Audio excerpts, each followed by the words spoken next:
Previously, in the Age of Ashes.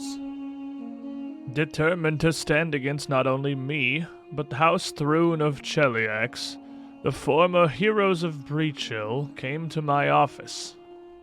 I come back from fighting the good fight, keeping the Triad of this town, and what do I find? Put my face on posters when I come back. And for good reason, I would imagine. If I were to take the words of a vagrant who had simply blown into town on whatever adventures that Buford and Resme had unfortunately found themselves entangled in, or that of House Thrune, I would be much more inclined to believe the latter. And I suppose I shall teach you. Oh, and I was afraid you weren't going to take me seriously. Until finally it collapses and actually poofs out into dust as his body just completely exsanguinates. Thus to all tyrants. Now then, and she turns around and just glares back at the one bone devil she can see. Alrighty.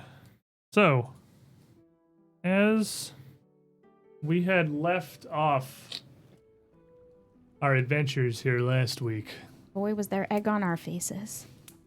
it's a bit of an interesting situation. We made our way into the town hall of Breachill, where first, one of us had started this adventure. Had a call for heroes. The survivor so far. Who needs a therapist? Face down the head counselor, Baltus Burden himself, with whatever he believed had been happening. Whatever Chelish forces he thought were attempting to enact their will within Breachill, which surely is a town that nobody in the Thrun family has ever heard of even once. As we left off, near immediately after striking him down, as the guards knocked through the door to the meeting hall itself, and we saw, again, the Bone Devil hopping away off into the distance, doing stupid Bone Devil stuff. Bye, Bone I'm Devil. sure we'll never see it again. Just like last time. Yep. Just like last time. Except next time we see it, we'll be like level 18. Yeah, if you see it 4 levels later, you just grab its face and crush it. Like, linear power growth, baby. Get out of here. I'm sick of this crap. The guards pouring through the doorway here most certainly would have some questions. And head among them, the first through stumbling into the hallway to see, or into the chamber here to see the scene before him, would not immediately be able to see Baltus Burton. You did largely fight him back behind the desks at the front of the stage, and both his body and the crater that is the general area where he was standing, thanks to a rectangle, is hidden from view as they come in. But there is a massacred Bone Devil perfectly in clear sight, draped across the desk. The 5 of you and the signs of the clear battle is taking place. And as the guard comes in, where ends my spear? The guard comes in, spear in hand, taking in the sight before him, looking at this collapsed devil, doesn't immediately say anything, literally slack-jawed. This might be a bit above your pay grade. Oh, good, you're here. Excellent. You can help us sort all of this out. What? What is that? He just points up at the Bone Devil's Where? body. Is it more devils? And Marshall's still blind. Just sit down, Munch. No, I have to smash. They're all gone. It's okay. You Are can you sit sure? down. Yes.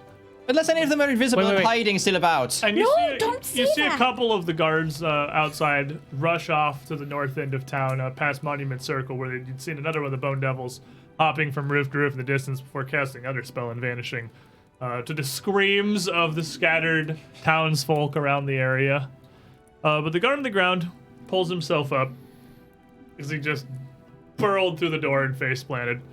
pulls himself up to take I up throw my position. hammer towards that direction. And pulls himself up, sees a giant mallet come flying towards him, Can and I, like- immediately drops back down to the ground. I gotcha! That is guards. They're on our side. Please, just sit down. I can't tell the difference. We'll deal with it in a moment. We have to let them know what happened. It's okay. Please. It's okay, Marshall. Sit down. Where are you so I can stop you? And around this place, Probably within your reach. as you start kind of feeling around towards the voice, like staggering across the crater you've created vaguely towards Trishik, you start to see some kind of fuzzy shapes and outlines. I'm just grabbing his face and poking his nostril. And the vision starts to come back to you Oh. as this magic starts to wear off. You're a lot more scalier than I remember. You've only been blind for a moment. I mean, It was like it wasn't from it was alcohol like this time. 1 There's a minute, difference. maybe 2. No, hold there, all of you. Look, it's all What right. in the hells?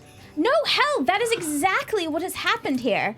You see, Baltus Burton was possessed by a devil. Where is he? Oh. I haven't seen him leave. I'm gonna scoop up the body and lift it.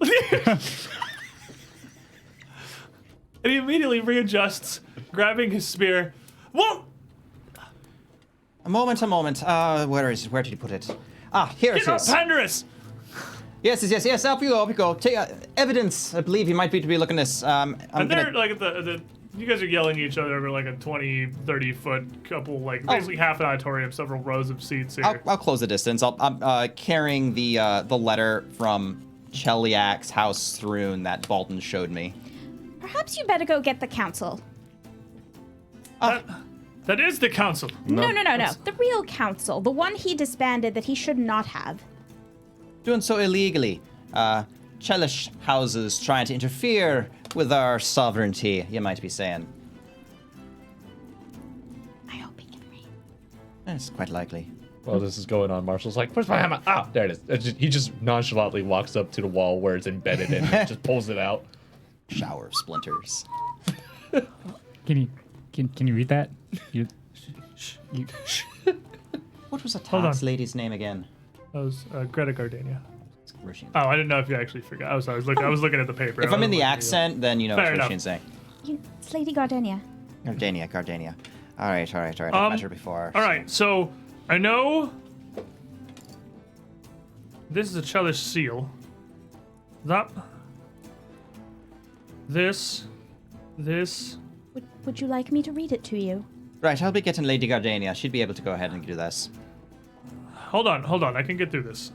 I know it.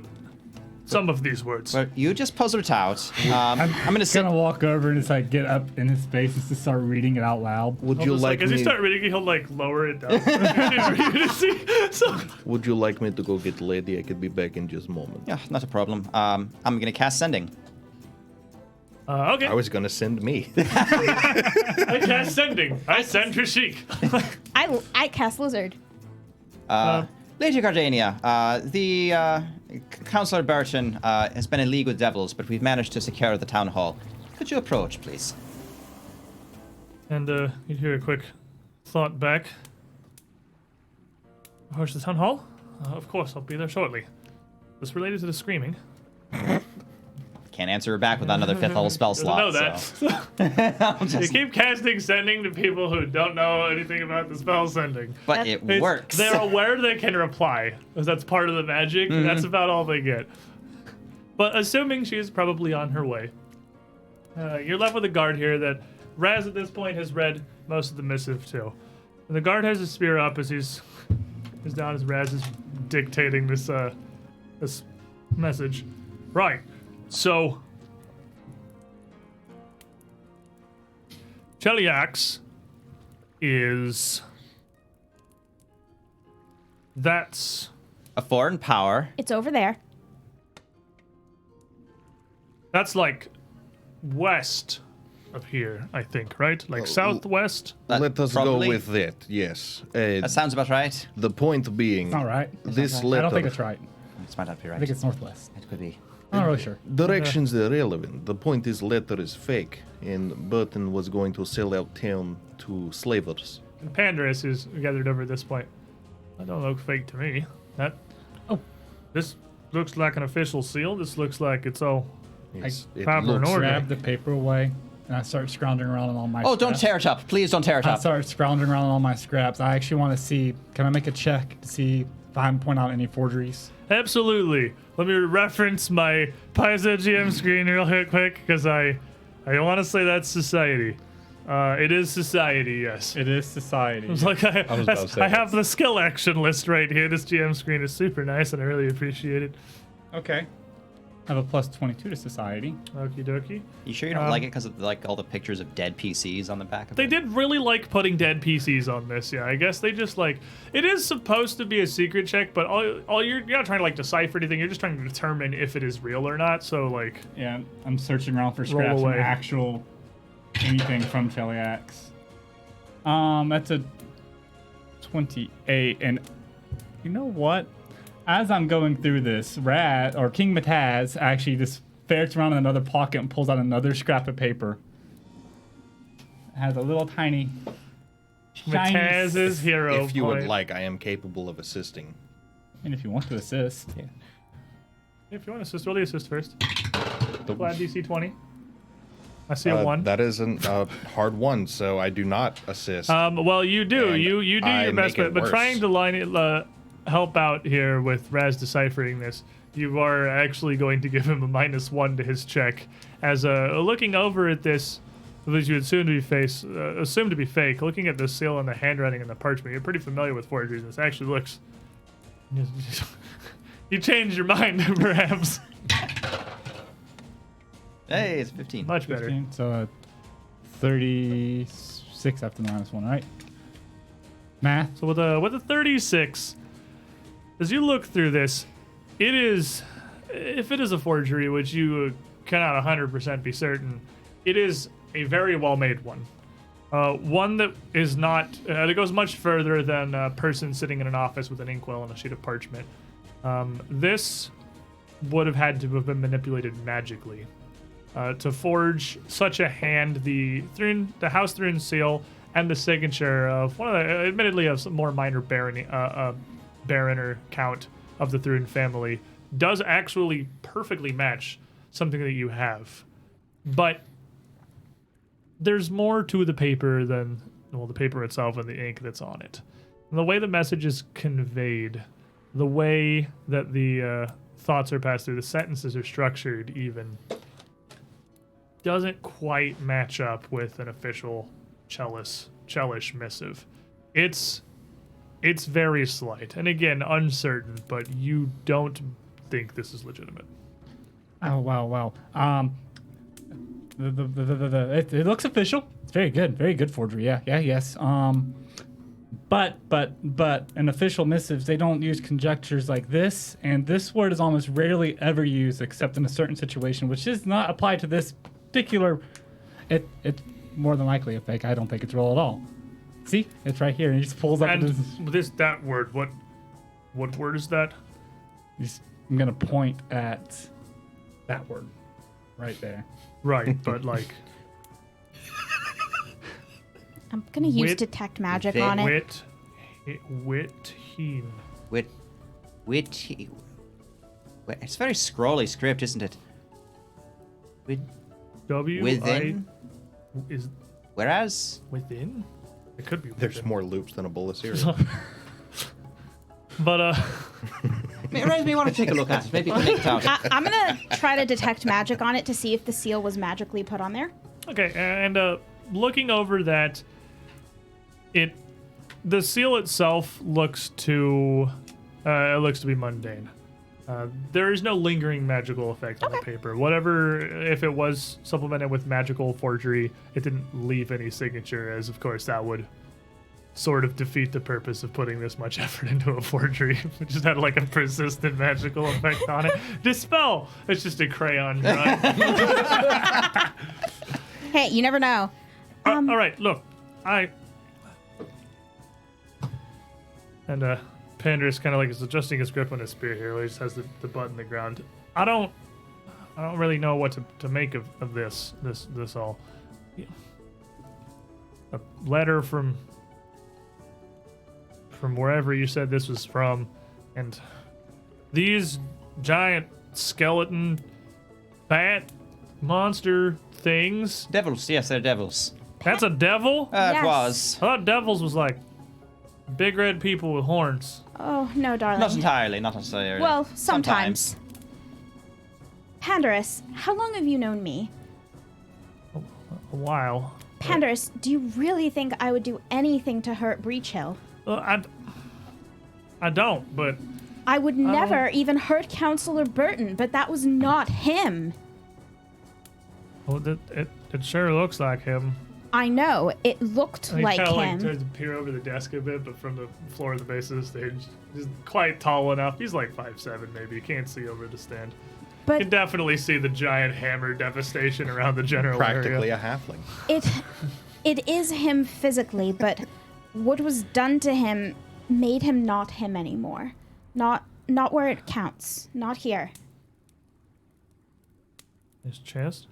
His heart. He wasn't who he used to be. He wanted to betray Breachill. The counselor that you know, he would have never done that.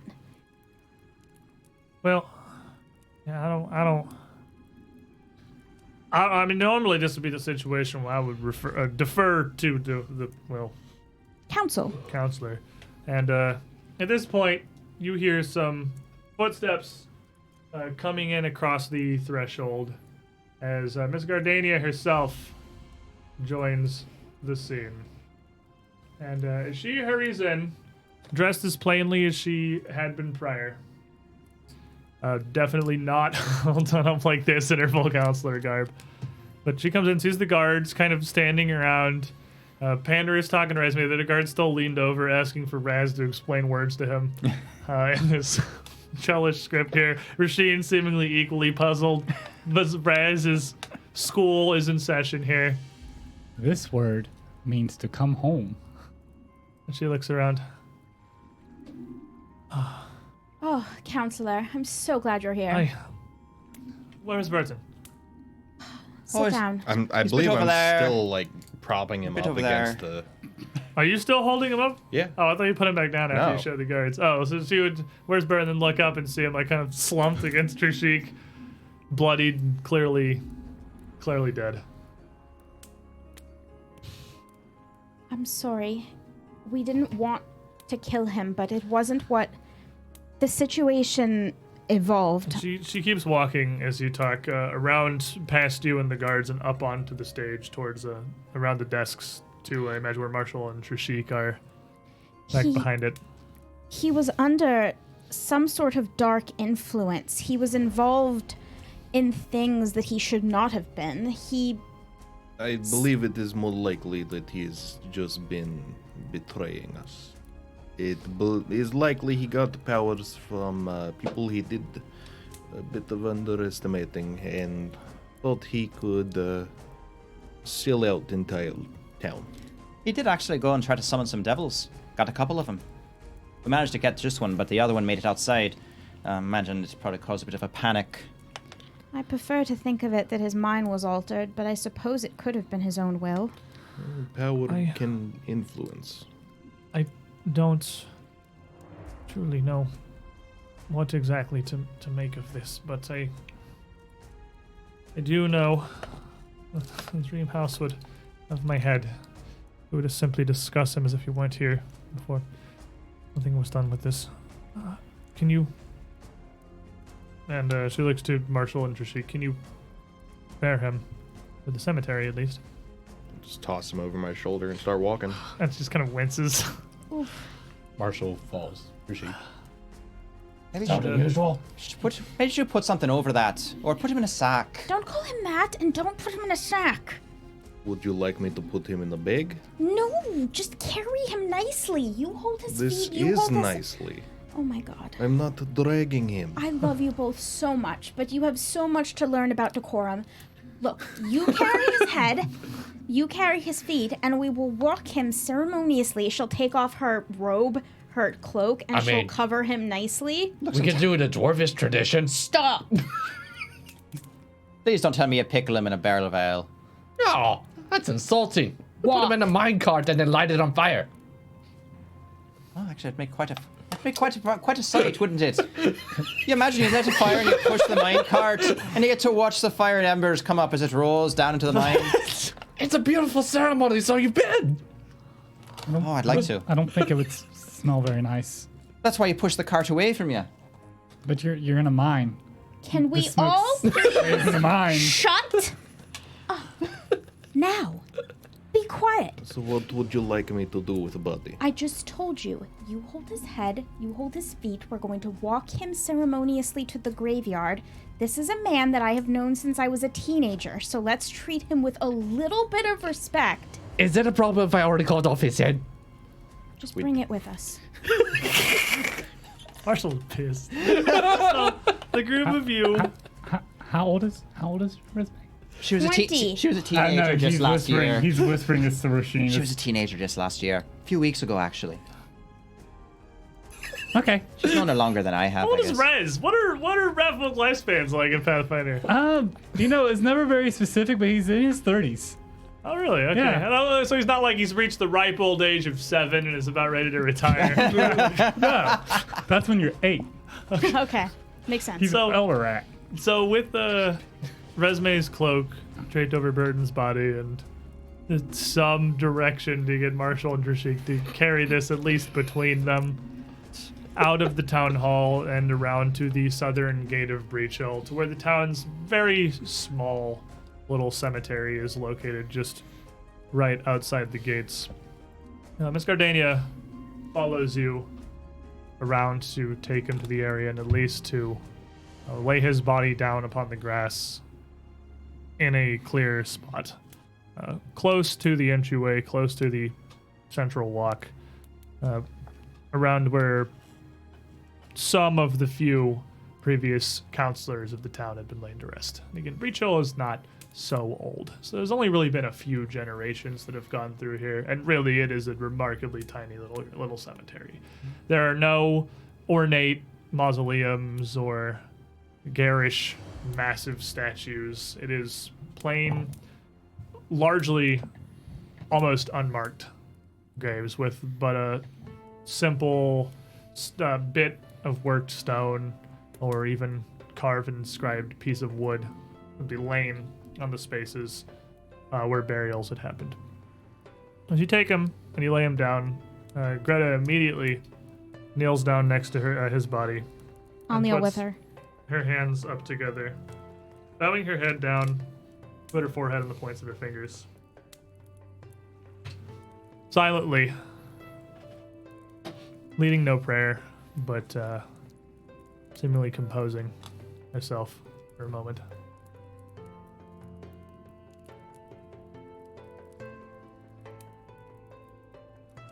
And after about a minute of just silence,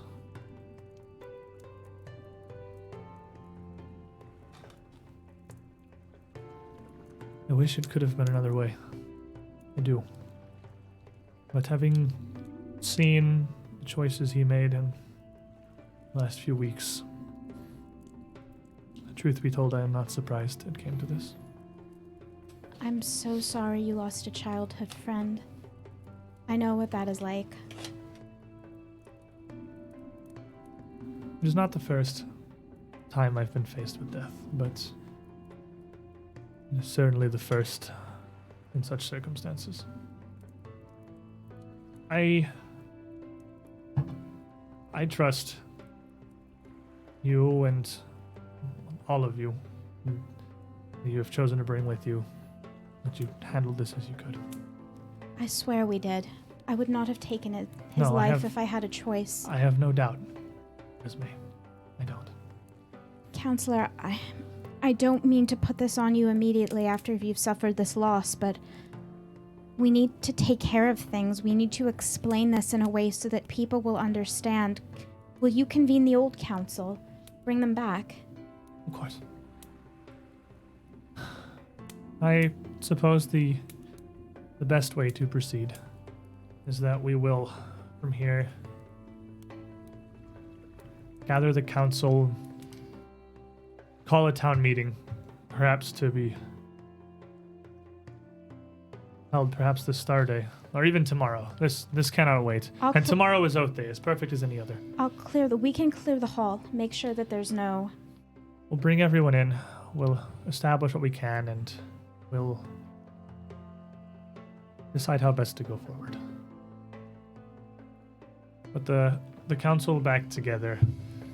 I suppose we can vote for a new head, and in time, a new member to bring us back to 4. But I am sorry that this fell to you. You, and especially those of you who are new to our humble town of Breachill, who have had to arrive to such vile acts so soon. Well, in all fairness, we had a lot worse. We put down a tyrant on Liberty Day. One might say it was fated. The Scarlet Triad will likely attempt to do this again.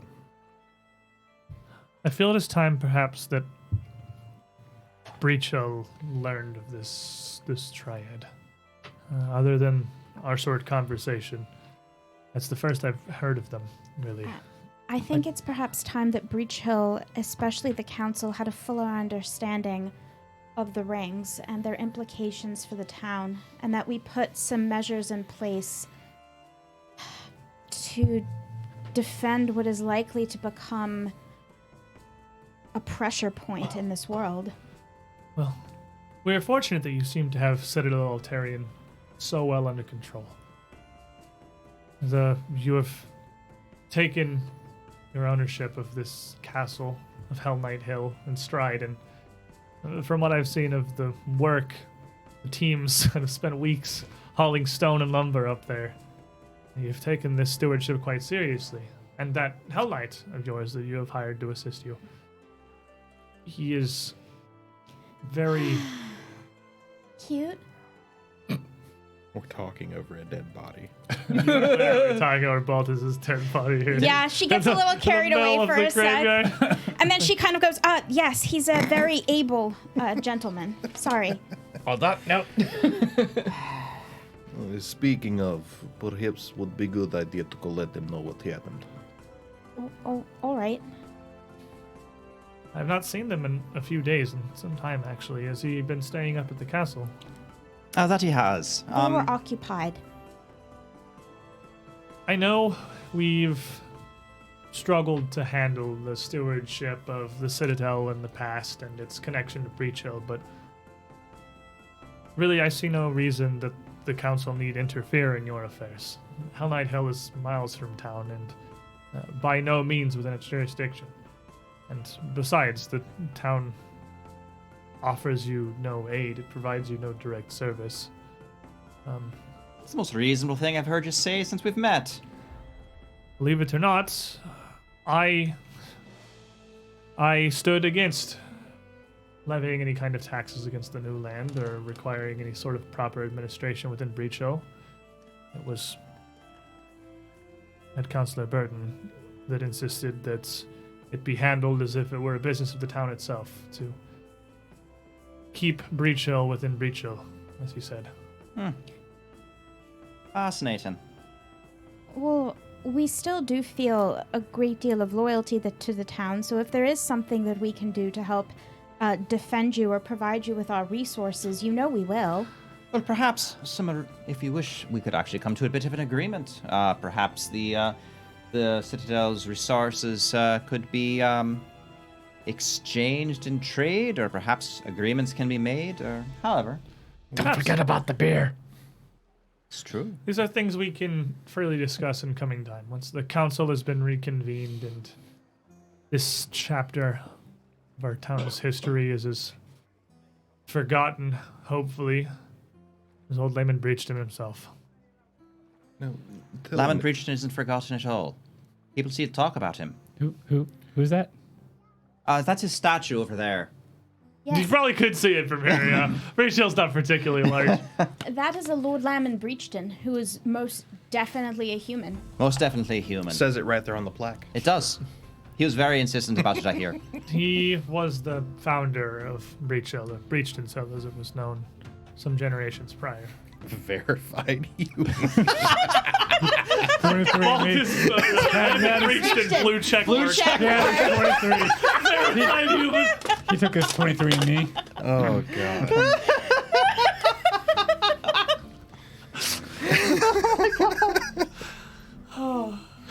Thanks for watching.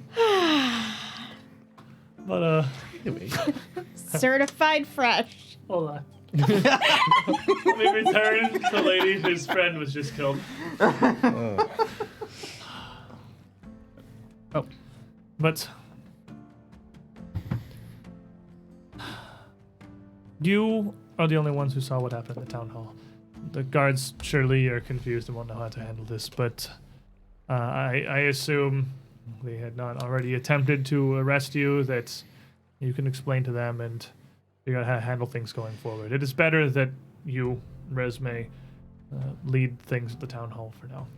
I'll contact the rest of the counselors and I'll reach out to the townsfolk about convening in the meeting hall tomorrow morning. Oh, all right. But That sounds reasonable, and perhaps we can make sure that in future the guards know how to read. It would help matters. well, oh, in his defense, I don't know if there's much we could really do for that. I mean, I suppose we could sponsor the a Cheliax. program, but if their parents didn't teach them, I mean, it's not. We're going to have to talk about the generalized system of education in this town, but that's for later. I don't understand how you would generalize education. I don't understand what you're talking about. Well, I think there's a lack of education. Well, of course there's a lack of education. It's a small town. Oh, small town can get What do you He's a teacher. Oh, you're thinking of opening up a school, Master Az. Oh, There is an A school empty for just- bookstore. anyone who wants to learn. Anyone just- who wants to learn. like regular learning? Like Yeah, Well, wait a minute. These are common folk. How would they afford it? they would be free. Well, how are you going to keep your doors open? Completely With on money. donations. With money. With, Besides- seriously, with money. Besides, I learned in adventuring, you get a lot of money. But who would? I don't know who would go to a school just for learning how to read. Well, it's not Other just than, like, I'm reading. gonna point out the door and just my hand. Just wave at Oh, generally. it's not just. Just Breachill. Yeah. it's, Put it's, hips in the one. It's not just reading. Not for me, anyways. When I teach, it's all about cultural exchange. You teach people about other cultures outside of the town you're in, and they get to see a vast wideness of the world without actually having to step out of their own gates. Except there is a gate, and they can step into and out of it. Imagine. Well, now, wait a minute. So let's not be going too crazy now. What I'm saying You're is, not going to be having field trips going through Alcetta's ring. why not? The We kids sign will- a permission to go this through backfired. Dreamgate to Kintargo. It actually is not a bad idea. Would be good to set up a trade route, teach a couple Besides- of individuals how to use it. Exactly. Traveling is dangerous. Traveling is very dangerous. I wouldn't recommend it at all. But it's also very profitable. It's extremely profitable. You know what else is But you profitable? just said you're not charging any money for it. How is it profitable? It's profitable for the village, silly. They can trade things across large distances without having to go anywhere. Plus, learning how to speak different languages helps them interact with people from other regions. That might take a while. Oh yeah. What I I'm know saying that- is, we'll get there. Even as close to Breachill as the nearby lumberyard, they have difficulty with roving wolves or monsters of the environment. Allow These- me to take care of that. I can train your puny guards at being fit, fat, and shape. So, a school for reading and fighting? An academy, right? That's what you call those things. I get the distinct feeling that we actually don't have a solid plan in mind for this. Also, I might point out that if you're going to train the guards on how to fight, and you're going to teach the town how to read, and you're going to take them on field trips, I'm not taking them we anywhere. are going to have to put off this little war we have on the Scarlet Triad, which may or may not be a priority. You Well, don't this- understand. We have a This plan. is true. This is for future. For now, we deal with immediate problem. First lesson of school is always have a future goal set in place. That way you have something to strive for. These I wouldn't know, but very well, I'll take your word are for it. certainly all discussions that can be had later. And she puts a hand down on Burden's chest. For now, please, the guards certainly need direction back at the town hall, and I'll head that way. I need time to bury a friend. Would you care for an escort? Yes, it would be good if we leave Lady to her business. I know this may seem odd, but thank you, all of you, for ending this. You're welcome, although I feel odd saying it that way. This may be what needed to happen. And again, if Miss Carindale has anything to say with it, this is ordained by the stars or fate or whatever. Doesn't make it hurt any less, but perhaps give small actions greater meaning. We'll leave you to your prayers, lady. Come along. Oh, right then. Oh, we'd best be careful. We wouldn't want to know that poor little wizard that they went and hired. He might still be thinking his job is on after all. He's out in the woods somewhere, looking for a bandit camp. We sent him off towards... He sent him up to, like, Vaz's cave, like up to the north. Maybe some bandits moved in up there. He could do some Maybe good. there were was a bandits good last time. There might be treehouse. bandits now. It's been like 6 months. They respawn, right? No, it's an instance dungeon. Every time you go in, there's new ones. So as the group of you get up and head back into Breachill, you're heading back to the town hall immediately. You'd again be faced with the guards who are there, clearly just sort of around. There's 3 of them now at the front entry to the town meeting hall that are just around the doorway, and a decent amount of assorted townsfolk that have just kind of gathered around at whatever spectacle there is to see. It's Breachill and a thing is happening that doesn't happen very often. Most of them you would recognize from not too far across the main channel through the center of Breachill from Paz Monument Circle, where the Bone Devil had teleported off to before he blinked off somewhere else. And as the group of you approach, the crowd's attention pretty rapidly shifts from the guards to you. And you find yourself sort of behind a wall of very inquisitive, mixed amounts of concerned townsfolk of Breachill.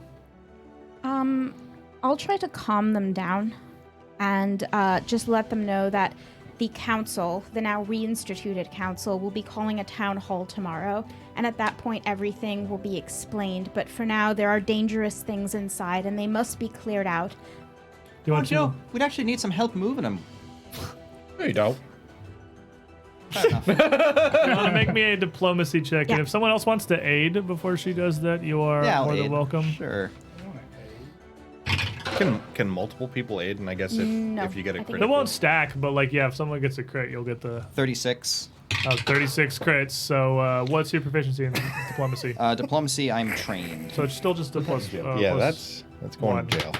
That's 2 1s in a row. oof. You have to re-roll that. I can't. I mean, it just I hate cancels you. out Yeah, mine. it just kind of even. So you're just chilling. Roll a normal style. Well, I'm gonna re-roll that.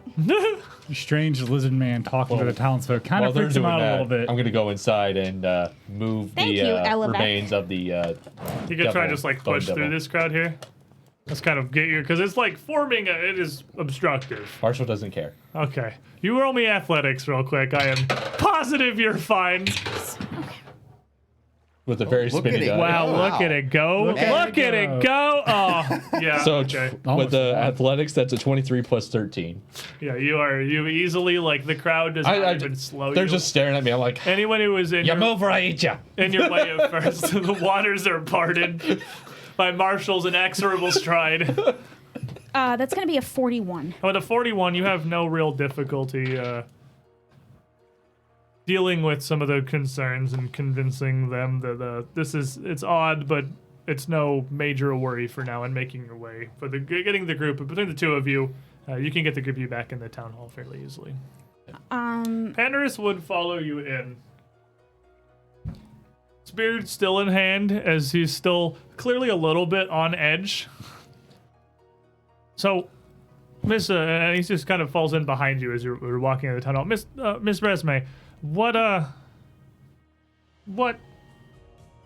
Just what?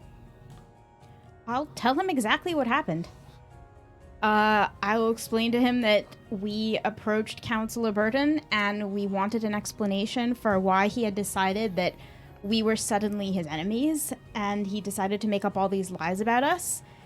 And he told us very honestly that he was in league with the Chelish Empire, and he didn't particularly care if we were his enemies or not, and he just wanted power and money, and he wanted influence, and he was going to do whatever it took to get it. Oh, okay, but that's a lot of words. I don't understand. He already was the only counselor left in Breachill. I mean, what more power could there possibly be to get? Magic. Or possibly cash, gold, whatever the Chelish. Apparently the Chelish went and gave him the backing of those devils, which he was able to summon to his He aid. looks over that they have not touched it. The bone devil is still just dead, Oh no! draped over What they the see stage. is Marshall going, it's too big for the door. He starts just hacking it up into smaller Yeah, pieces. it is pretty much just bones, so you can pretty easily hit it in and that case, shatter just them like apart. snap it. Yeah, it's a big skeleton monster thing. Marshall, so. would you like me to just take care of that? No. Let me have me fun with this. Yes, we have a lot to do. We'll just pile it out outside. We'll take care of it He later. just starts Alright. dragging it. All right, but so, and as you get up to the stage where the scene everything is, he kind of points over the desk to the crater where Baltus is once laying, and there's no sign of this armor or this warding that he cast upon himself. However, there is still the small little hilt of the sword that he had drawn. The flaming sword. Yeah, still laying on the ground near the giant crater. It looks like the guards have looked through some stuff a little bit. Some papers and things are kind of moved around. So, what is that? We tried to pick it up and it exploded. Don't touch it. Well, we didn't pick it up. That's why we're all outside, though. I'll attempt to identify it. Alrighty. So, she who cannot critically fail to identify things. That is the most middle of nowhere town guard thing I've ever heard. We tried to pick it up and it exploded, so we decided we weren't going to touch it. We just went outside. It's going to be a 27. Oh, unless it has a transmutation or what's the other one I get? Abjuration. Abjuration. It does not know. Okay, then it's just a 27. So 27, as you peer into the aura of this, you detect magic showing this glowing blue flare, lighting up so brightly it's almost like a torch just from the emanation of the evocation aura across it. It is, again, an incredibly powerful magical asset here. You saw Baltus wield it as a sword, but whether that's all it's capable of, or if there is still more, or even how it is used, is unclear to you. It is a very powerful object. Can I look at it? Sure. So Raz's gonna take. Do you have quick identifier, or does it take you 10 minutes? It takes me 10 minutes, so I'm just gonna All right, what skill are you using? occultism plus 22. Well, he sits down and starts going over this sword, which I suppose I will roll in a moment. Pandarus looking at him sitting down with that. How come it don't explode when he touches it? Is it like a Because- rat thing? That's rude, sir. It probably explodes because it's a human thing, isn't it? But no, it doesn't explode because I know what I'm doing. Well, I don't mean no offense. It's just that when we touch it, it blew up, and when you touch it with your little rat hands, nothing happens.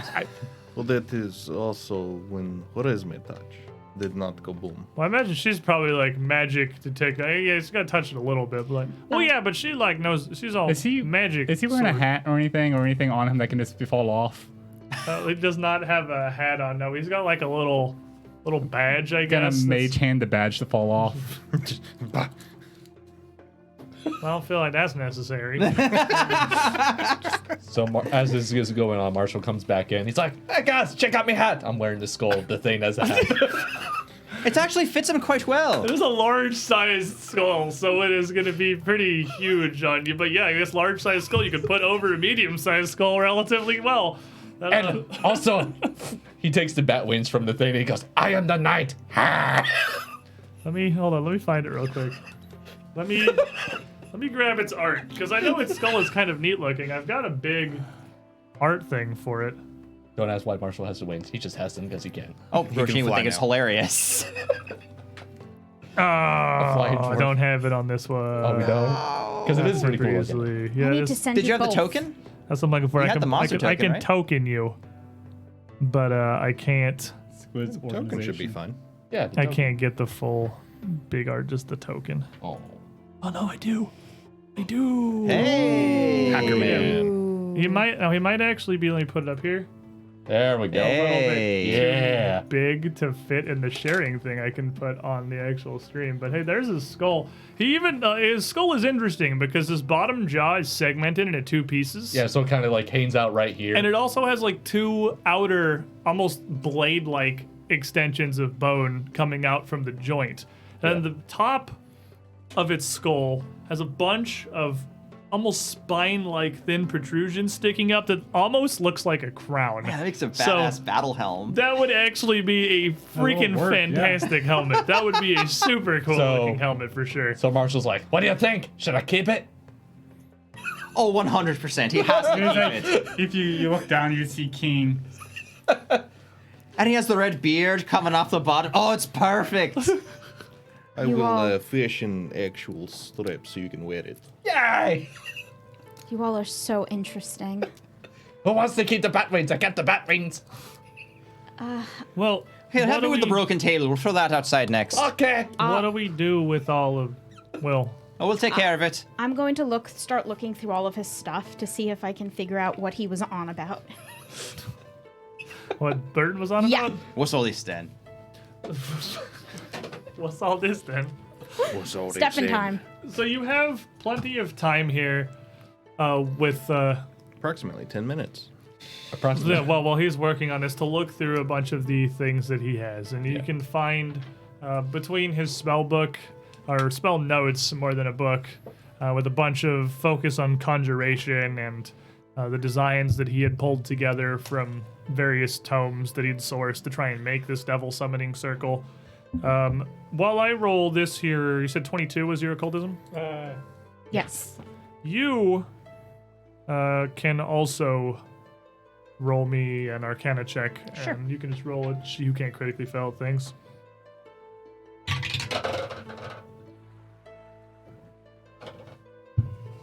Six.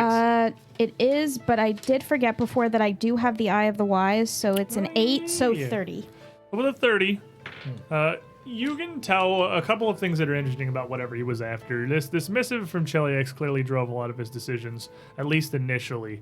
But what's contained in this correspondence really only would have put him at odds with the group of you, and would have certainly grown some interest in Hell Knight Hill and Alcida's Ring.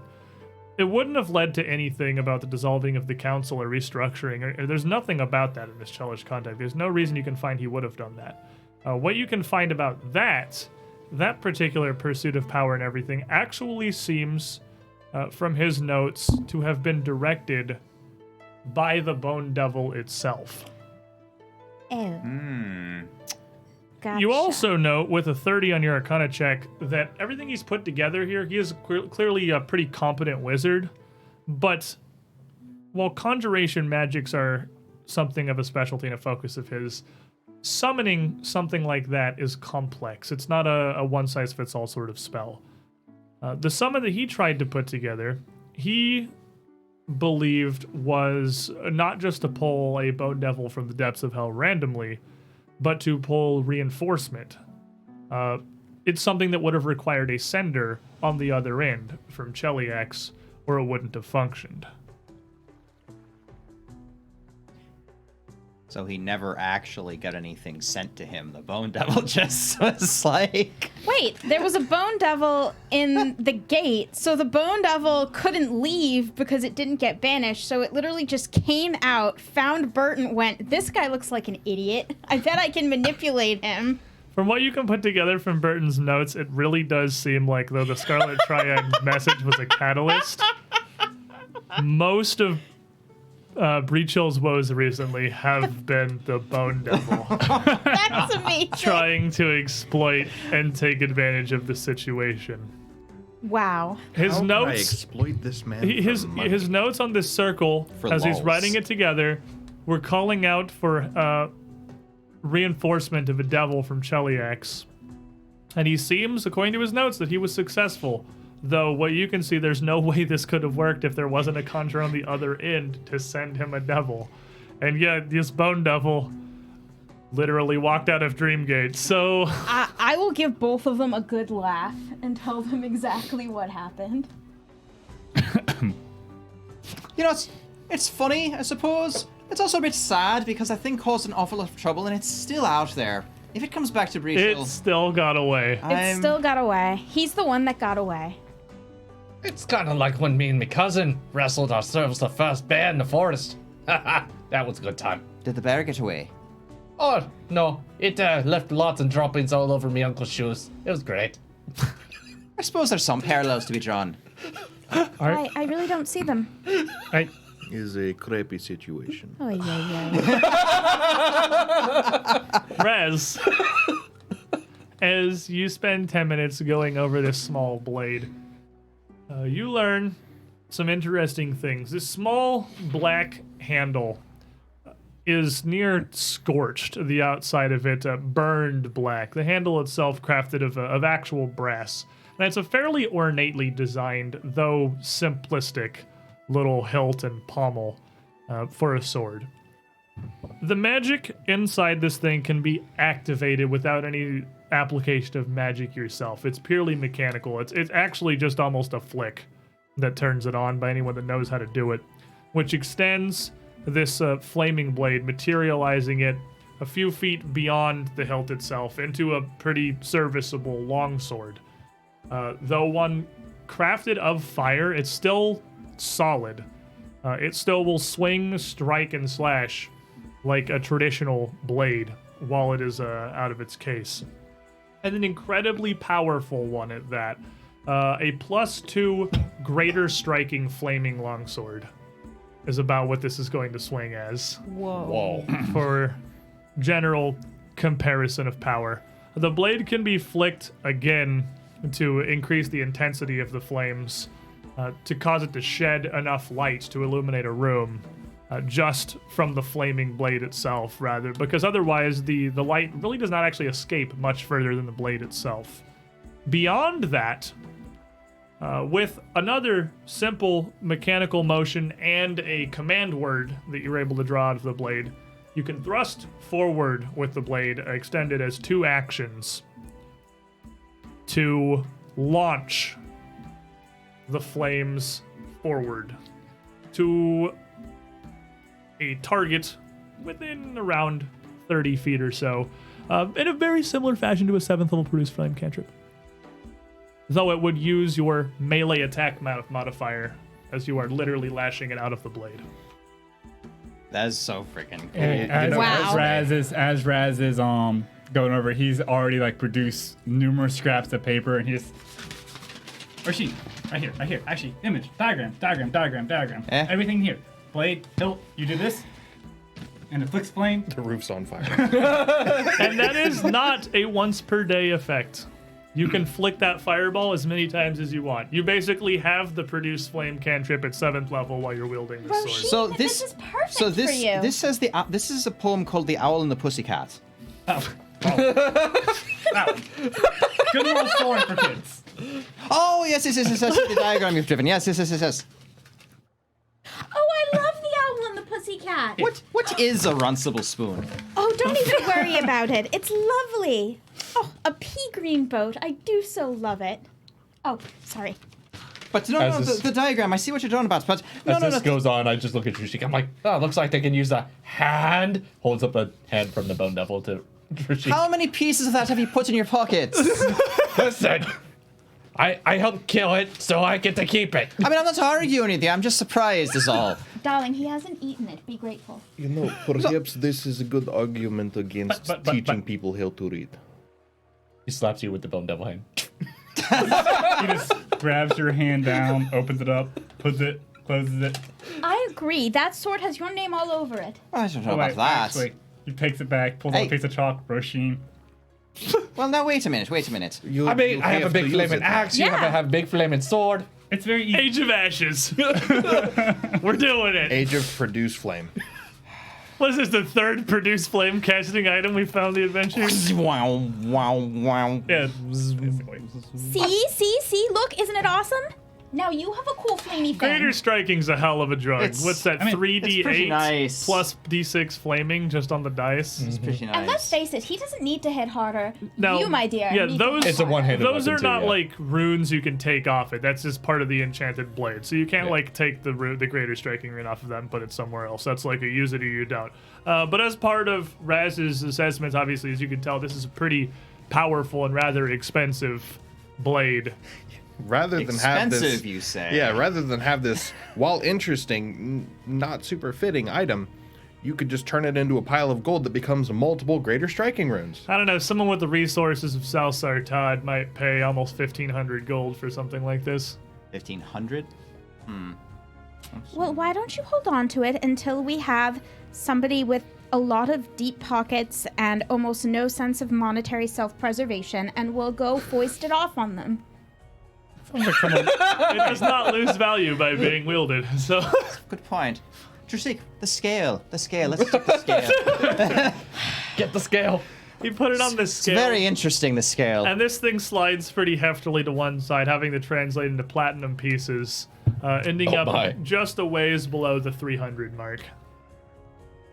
Well, now, that's certainly something to be considered. You all are so mercenary sometimes, but I love all of you. Is We prefer the term sellsword because we're going to sell the sword. is a good concealed weapon too. Oh, it is a good concealed weapon. You know, Very if ever much you needed so. to use it. It is just a handle. Is the Yes. balance a bit too off for you? I know you tend to do a bit more of a close-in style. Speaking give of which, my what are we going to claws. call it? That is actually quite I, true. You I do not need. Oh, that's very nice. I didn't think of that. You guys are idiots. What are we going to call this? Yes. What's its Let's handle? call it Flick. Let's call it. It's actually really good. Actually, I like that. Really great. See? You Yeah. just do it. Flick on, flick off. Done. Done. Flick. I I like guess to imagine Marshall's even have the sword. He's just pantomiming, just like JP is. Flick on, make it everything. Flick off. you know what? I'll get She was it. making sound effects earlier. It's only fair. I'll get it engraved. It'll be perfect. in big awkward letters on the hilt. Flick.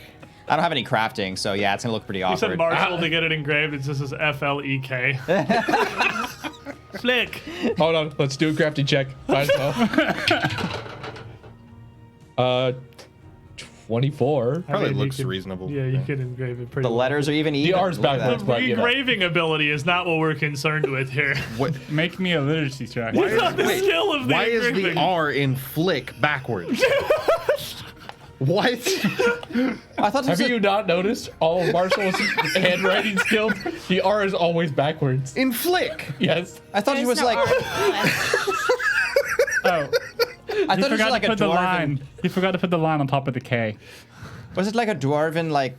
I thought it was like a dwarven dialect or something. Oh my god. I Please do not- stop them from talking. Should I roll an intelligence check or something I don't for think you literacy? need to. I think we're good there.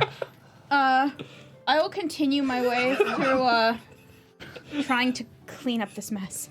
But otherwise, there doesn't seem to be much else to this, really. Clearly, he got this missive from the Scarlet Triad posing as Cheliax, trying to turn him against you. It doesn't even seem like that intention wasn't kill the heroes of Breachill. That's Yeah. not even what it was going after initially. It was just deal with them, take Citadel Altarion, and secure the Ulcida's ring. It does mention Ulcida's ring, and it would have told him. I think you guys had told the council about it already anyway. Briefly, yeah.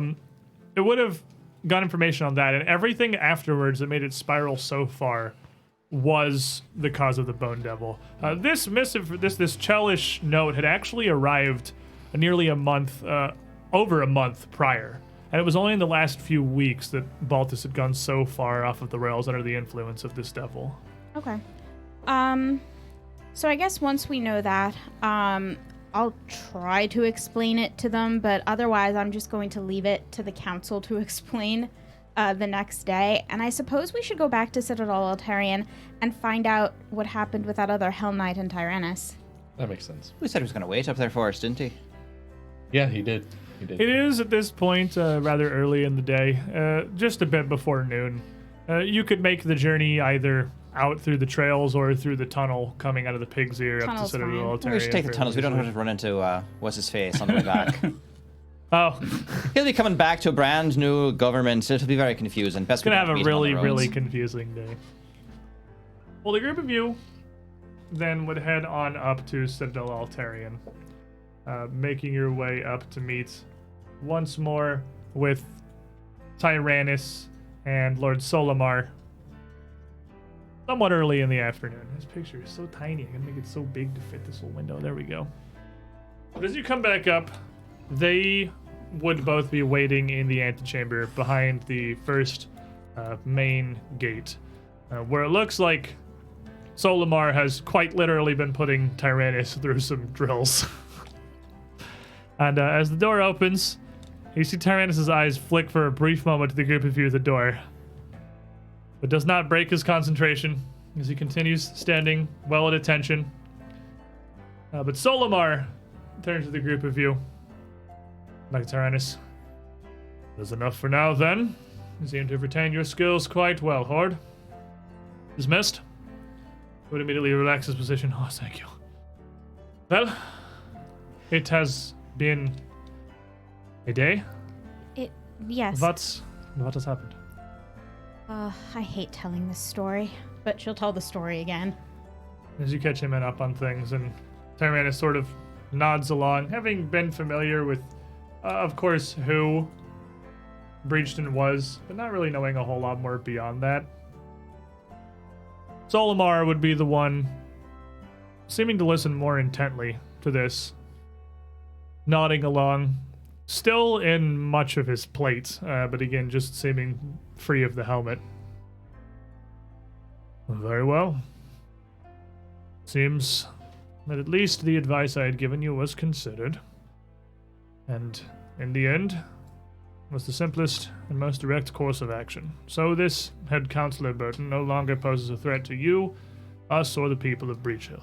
No. Just so. You have done well. A mission well accomplished indeed. I tried finding your wife, but I'm not sure where she's gone to. But it should be clear enough for you to go down and visit if you'd like. He has a bit of a smirk. It's not surprising. I'm sure that given the situation and my extended disappearance without any contact, you certainly would have caught on that something has gone wrong and gone to ground. Ah, she must be very skilled to have eluded my skillful investigations. I would like to believe that she has learned something over our years together. I should love to invite her for tea and get to know her better. Don't believe you've been introduced at all. He stands up from the simple wooden stool he seems to have brought in here from somewhere else in the Citadel. Kind of stretching out, clearly taking him a bit of effort to go from sitting to standing. He is visibly quite old. I did not seem to slow him down in battle at all. Well then, if the town is safe, seems plenty of sunlight to make the journey back. And I assume as you have come from within, there is this tunnel is much shorter than the overland passage. Oh, much. Significantly easier. You do come out in a bit of a seedy bar, though, so try not to be too judgmental of your surroundings. Far from the first I'll have been on, unfortunately. Very well. If there's nothing left to attend to in the Citadel at this moment, There isn't. Perhaps we could go to town. I'll follow your lead. You sure are doing a lot of walking. Tyrannus, And, thank you so much for attending to the Citadel so well since we've been gone. We have the rest of the funds now for us to be able to finish it appropriately. oh, well, that is great news. The walls look much better than they were when I first arrived here. I assume that you have put great expense into having them repaired. Yes, and we'll need some furnishings too, I should think. We will want to sleep here and work here eventually. Well, there's plenty of chairs within the Citadel if you don't mind the three-leggedness. We should have some four-legged chairs. I believe balance is necessary in such things. Thank you for, well, dealing with all of this mind-controlled magical nonsense. I've never been one for magic. It's all right. I've always had a talent for it, innate, you might say, and I'm happy to have been of service. Oh, and I apologize for not, I suppose, informing you that I had petitioned Lord Solomar for assistance here, but I did not know exactly how to contact you. Truth be told, I was hoping, rather, that the magic you would use to speak in my mind once, was there was some way to still utilize that, because it seemed you got my response. But alas, no amount of thinking very hard seemed to get a message through. We shall have to come up with something more formal than that. Perhaps we'll just do regular checkups next time. It might actually make things for a bit better. Although you can only get a few words across before the magic runs out, so we'd best keep it brief. Wait, so you can only get a few words. Like, how many is a few words? This is roughly a few sentences. I think there's actually a hard limit to it. So did you not hear any things that I told you when you contacted me the last time? I heard the first 25 words or so. You get the point across. Unless you made some new points if you kept talking. How long did you talk for? Were you talking for like hours? I thought you were ignoring me. I don't You know didn't how it tell- works. You didn't tell him how it worked? If I take the time to explain how it works, the magic is used up at that point. But then he would know how it worked going forward. But now, You think this? I didn't have a lot of resources at the time. We were very busy. And if we ever going to use these magical discussion methods, then perhaps we should discuss better how they work beforehand. Oh, goodness gracious. but you know how it works now. So what's the problem? Wait, hold on a moment, Tyrannus. Take this gem and hold it, please. Now, think in your head. You are very beautiful. Just think those words. He is, isn't Why? It's a magic item for communication. Watch what happens. Just think it. You hear him thinking something. It's not that so much. But I'll think back at him. Hi. You know, being in my head is very strange. Oh gosh, I hope he likes me. This magic item is That's- very interesting. it could be a very powerful tool. Is Give it back, give it back, give it back. much simpler form of the magic. It's not limited by message length. The only How is words? How it is divided? How does the magic?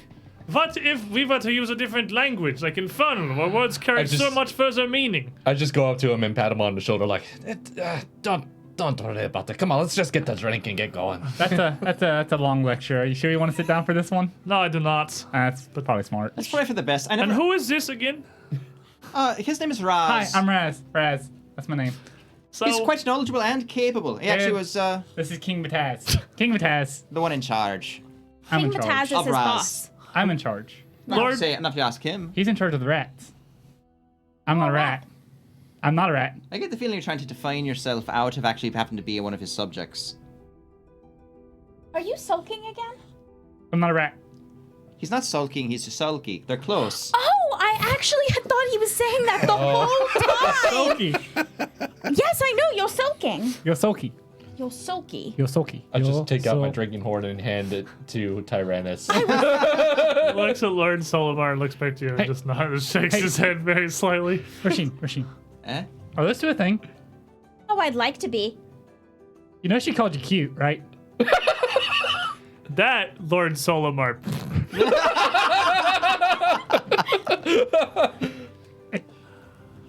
She's super into you. Very much so, yes. And Tyrannus just like eyes wide as he's walking forward. He, face turning about as red as Hell Knight had played. Waving know- the drink in his face some more. We can have a chaperone. He takes it. You know what, Tyrannus? Let's talk about what else we could do to pretty the place up a bit. And I'll kind of Tyrannus, lead him away. Maybe Marshall on You one have side. a tunnel. just for the You've record, only got Tyrannus- so much Oh away gosh, here. yeah. That's Tyrannus may have to roll fortitude save. And he's not much of a drinker. He does it all. He's all right. He does all right. Okay. It hits him pretty hard, but he does all right. So it'll be mid-afternoon by the time you make your way back into town. A journey to Citadel Altarion and back. The Hell Knights caught up on their business. Lord Solimar near immediately excusing himself once you've left the Pig's Ear Tavern, thanking you for the direction of the tunnel. And apparently something that Tyrannus had never directed him to on their travels. For whatever reason, seemingly Solimar preferred to do... Solimar and Tyrannus seemed to prefer Overland because he was unaware of it until you brought him down there. It occurs to me, why don't we put in a lock on a door or something in there?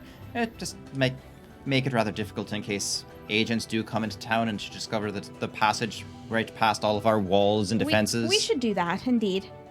And while we were walking, we would have given him kind of the outline of what we wanted him to do with the Citadel and the funds necessary to do it. So you are...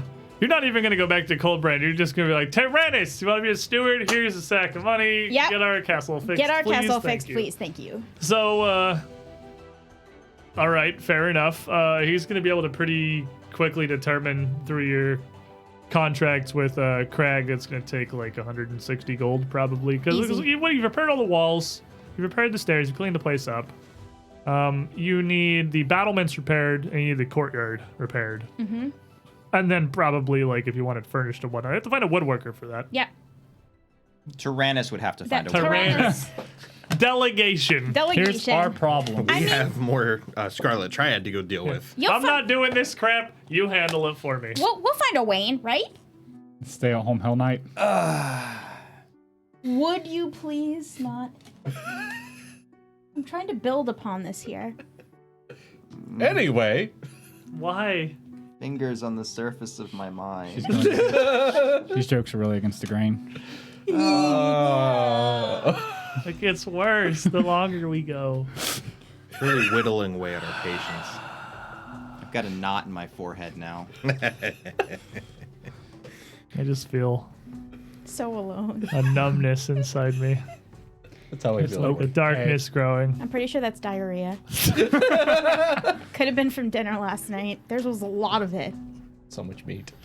As you are making your way through town, it would probably take you much of the rest of the afternoon with Tyrannus, because he's not terribly familiar with Breachill. Organizing things, obviously he needs an introduction to Crag Coldbrand to use your contacts to, help the man whose life he saved repair the castle much cheaper and not going to Burton Bros.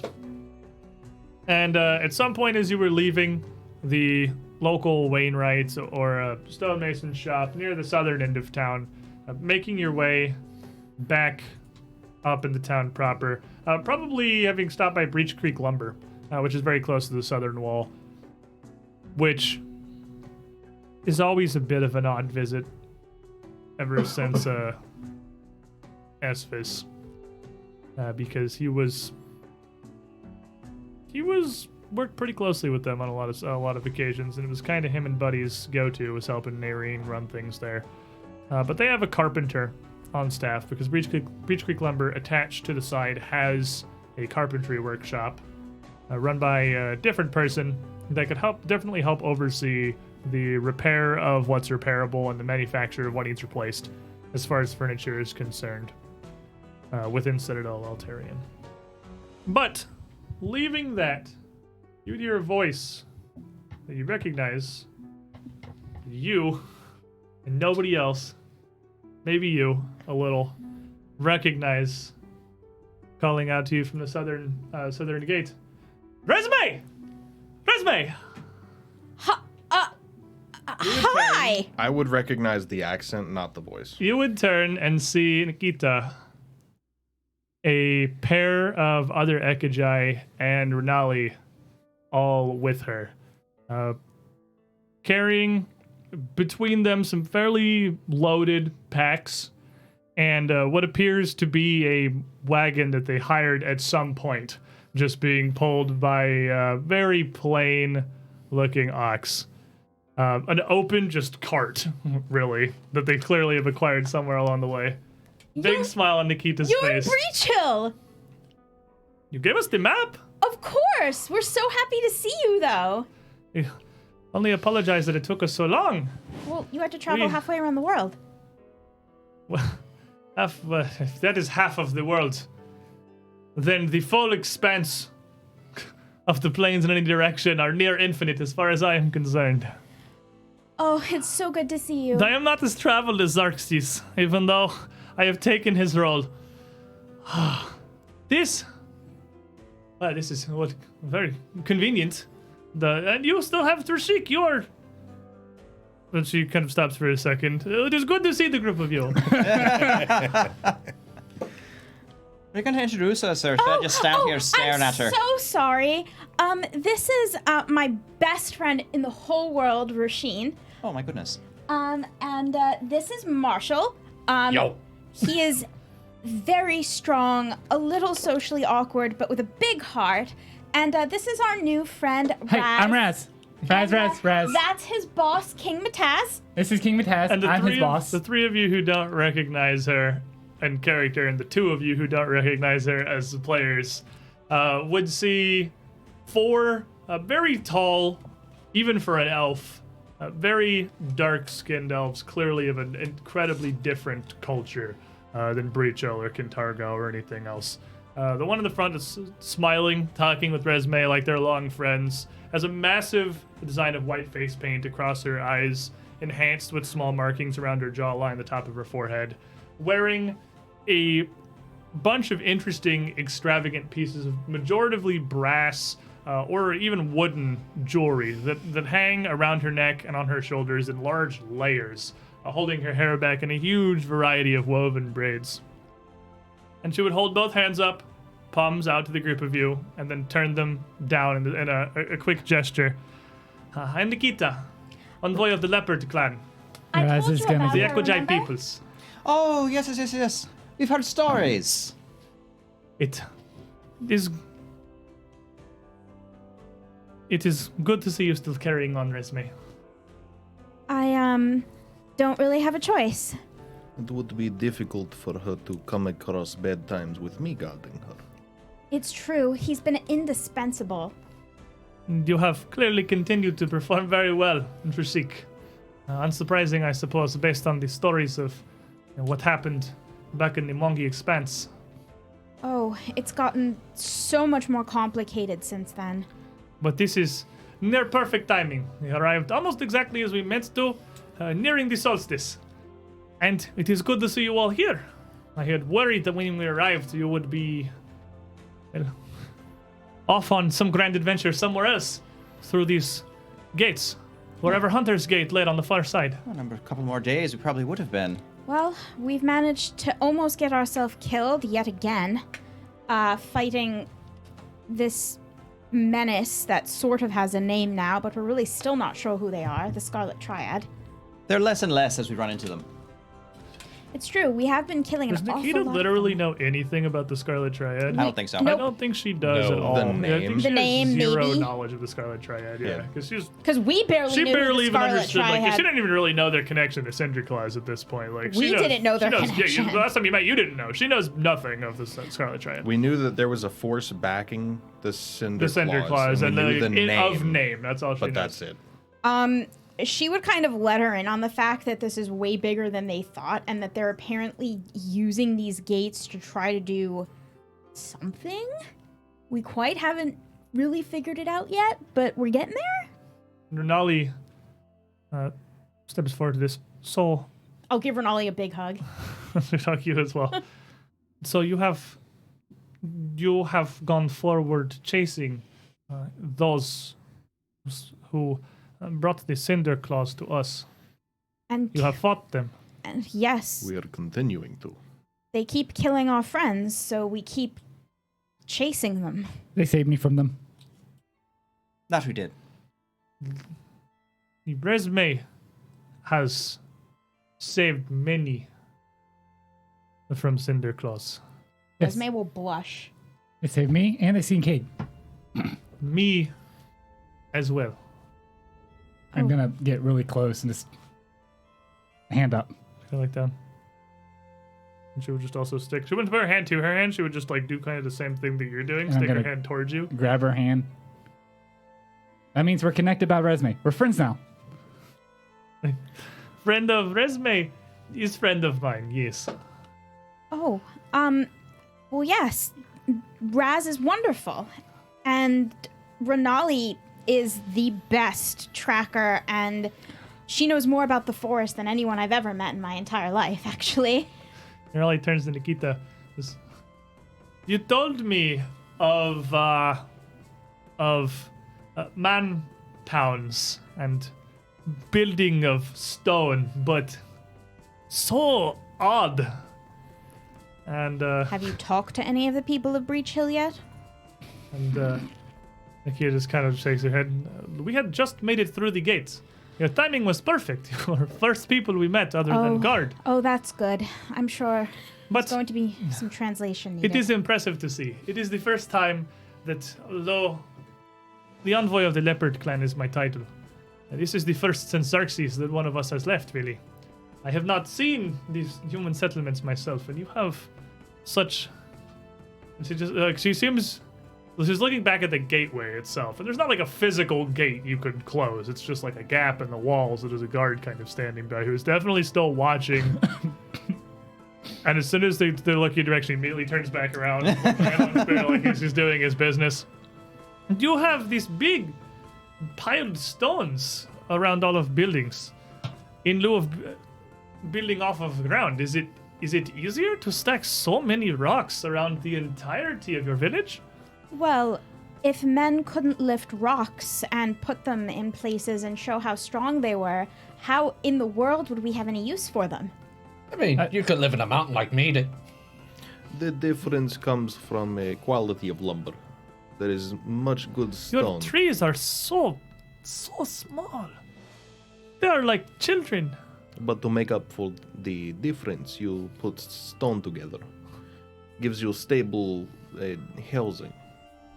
So, I have read of it, but it is so different to see in person. So it's probably not too terribly different. I mean, you're talking about towns made in jungle, trees everywhere. I imagine you have a wooden palisade around your place. Why would we need palisade? They Well, build take- up in... Palisade is wall like stacked stones. Correct, but made For- out of wood, which I have lots of. They It is live a up in the village, not a trees. castle. Oh, you live in a tree. Oh, you live in a tree. They live To build so village far above up. ground, no need to worry about the dangers of the jungle floor. Of course, that makes perfect sense now. Yes, but the wall here, you see, there's no trees big enough to build here, so you either build inside a mountain, or you hack little pieces out of the mountain and you build a little wall out of that to keep the dangerous things out of your town. Can they not sing the trees? No. Then They how are Did you this say is all sing? built they are by what? axes. How do you get them into this shape? Oh, that Like is this. I just bashed a stone. You just break something on the side of the road. Marshall, someone worked hard on that. I lick the stones back and use it as glue to put it back together. I'm fixing it. See? Every That's a bit, dwarven thing. Does that work? every bit No, of not these, at all. these walls and pillars and fences you had to beat into shape. Raz just pulls out a piece of paper with a little, like, step-by-step baby's first instruction on how to carve stone. it's masonry 101. This Little bit- must take so long. Very long. Painstaking. Well, it is... The A labor of love. The villages we have traveled through with towers as high as the sky. I cannot imagine the time it must take to stack so many stones if you must first beat them into shape. Well, lot of if people you work on it. happen to have access to magic, and I'll walk over to the wall and run my claws along it and mar the surface, you can sometimes cut stone into shape. Is this what we're doing? You're both vandals. We're just destroying property? Like, as you do, Like- the guard at the gate would also Just- just like yell at you. Oh, you're one to talk, Mr. Ripping pages out of Oh, books. stop. She'll tap her staff against the wall and mutter a couple of words, and the wall will smooth out. Okay, and so it's not. You can still shape Of course. with the words as we do the trees. Yes. Not everyone. You just need access to the appropriate magic. Well, the good news is on our journey here, I have had much practice now at contact with the human, the mayors and the barons. I have learned and will not embarrass myself as I had prior. I think Oh, I'm going to embarrass myself. It's 100% guaranteed. I think it's hard On to my bed. hard. I think it's hard to embarrass yourself in this town. And they're there, and I just look at a guard. They're lacking. This town is much easier as I have friends I can ask. So where do I go to find your mayor?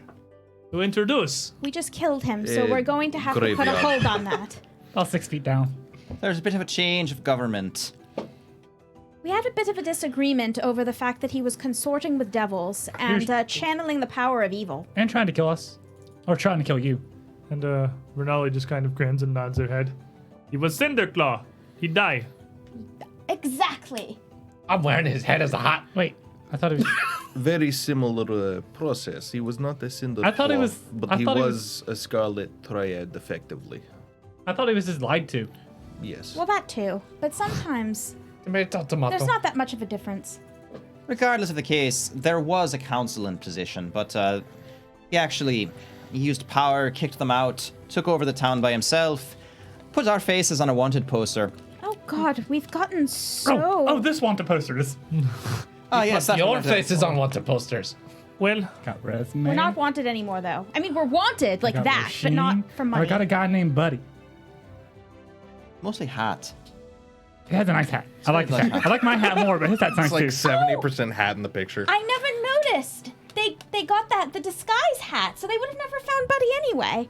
He could have just worn a different Wait, hat. That he has a different explains how hat? he's evaded capture. well, then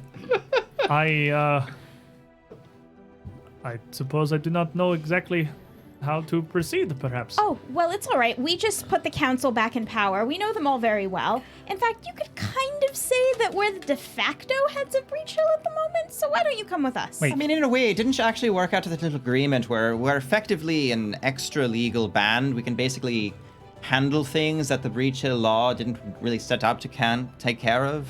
Essentially. Is that You are legal? the Kaladi of this town. The council Yes. said okay, Like Renato. so yes. That is exactly the father. case.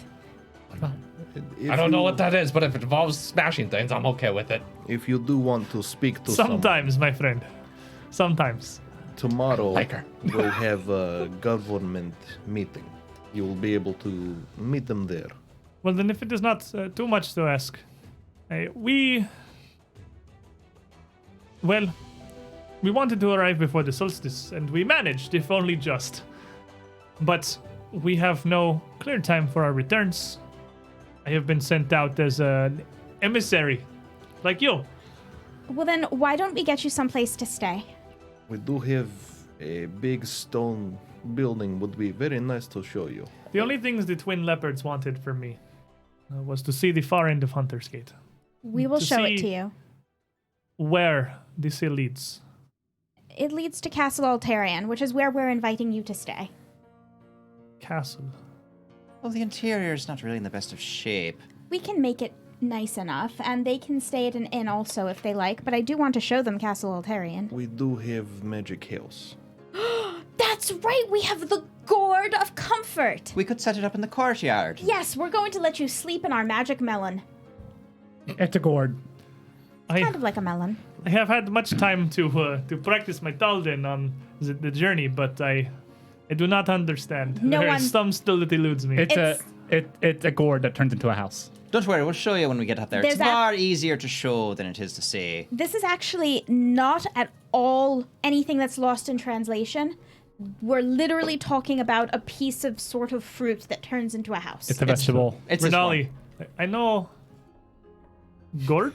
Gourd. House is. Hut. The gourd gets bigger. It's really better to see it. We'll take them up there. It's going to be wonderful. So, well, if you're up for it, the third walk tour from Citadel Altarion today certainly seems like it's an order. Cue the And that is- Hell Knight Hill music. That's the Hell Knight Home music. Apparently. Apparently. And that would put you up in Citadel Altarion not too long before sundown.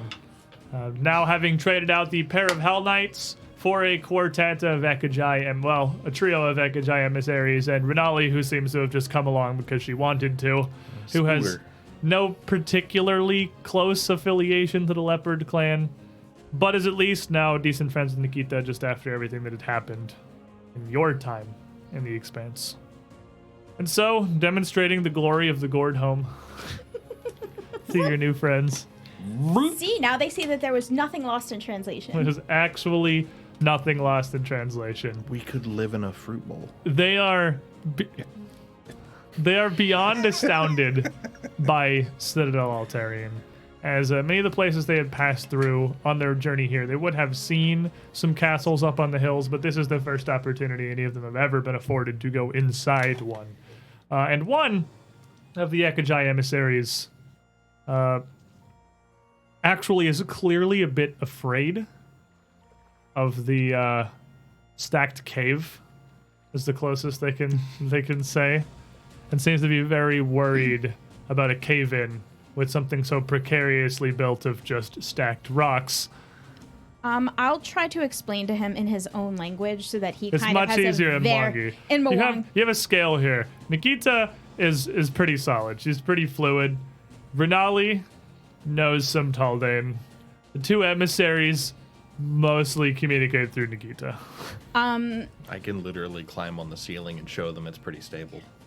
Resme Yank on will the ceiling. It's fine. Resme will segue into a language none of you speak, but you see that she's trying to calm them and explain things to them so that they feel better about coming into the And it would be castle. a language that all of them would speak and would flow much better with the accent they carry. One that fits itself much more to truncated syllables and much shorter, choppier words and even sentences, it seems. But with a much wider array of various sounds, seemingly eschewing most of the higher and more open vowels for these quicker, almost guttural exchanges.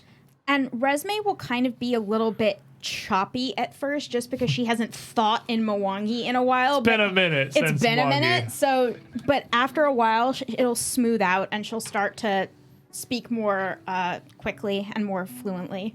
Comfortable. So with the Mwangi delegation welcomed in, Burton defeated and the council reconvening tomorrow. A wildly successful will day indeed. And resting in Citadel Altarion, perhaps if all of you are staying inside the gourd home, Hell yeah. I don't want It to can- walk down the hill again. it can comfortably fit 10 people. So, I mean, Yeah.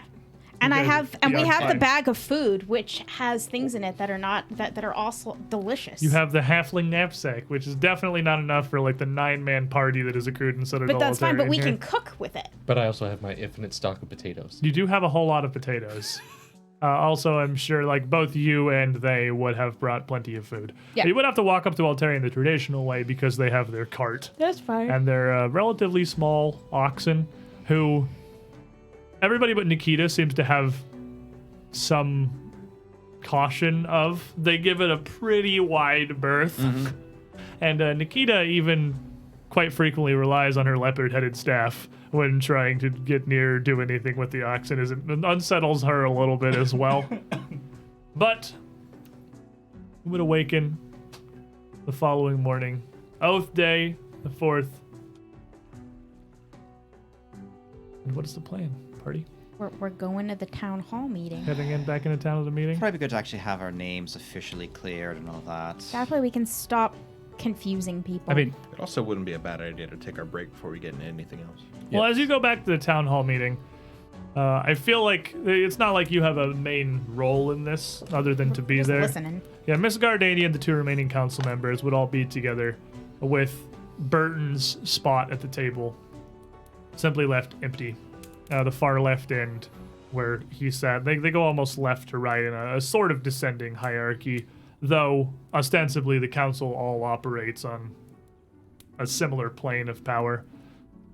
They would, it seems, elect not to explain much of the detail of what happened, of course. Simply explaining that head counselor Burton had acted against the interest of Breachill, trying to further himself. They would discuss matters moving forward, electing to make Miss Gardania the new head counselor of Breachill. Oh, good. She's the nicest. She's the She nicest takes of up the all of them. mantle and they discuss that they would find a suitable replacement for the council within the coming weeks, starting to gather any who expressed interest in having a seat and having a say in the goings-on of the town. There's a little more of that that is still interesting that Miss Gardenia does reveal.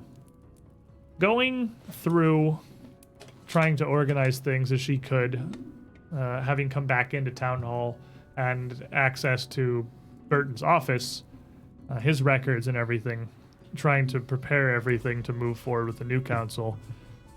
A large amount of what the town had been taking in taxes, almost a full quarter of it, it seems, had ended up just going directly into Burton's pockets and business as stoneworking.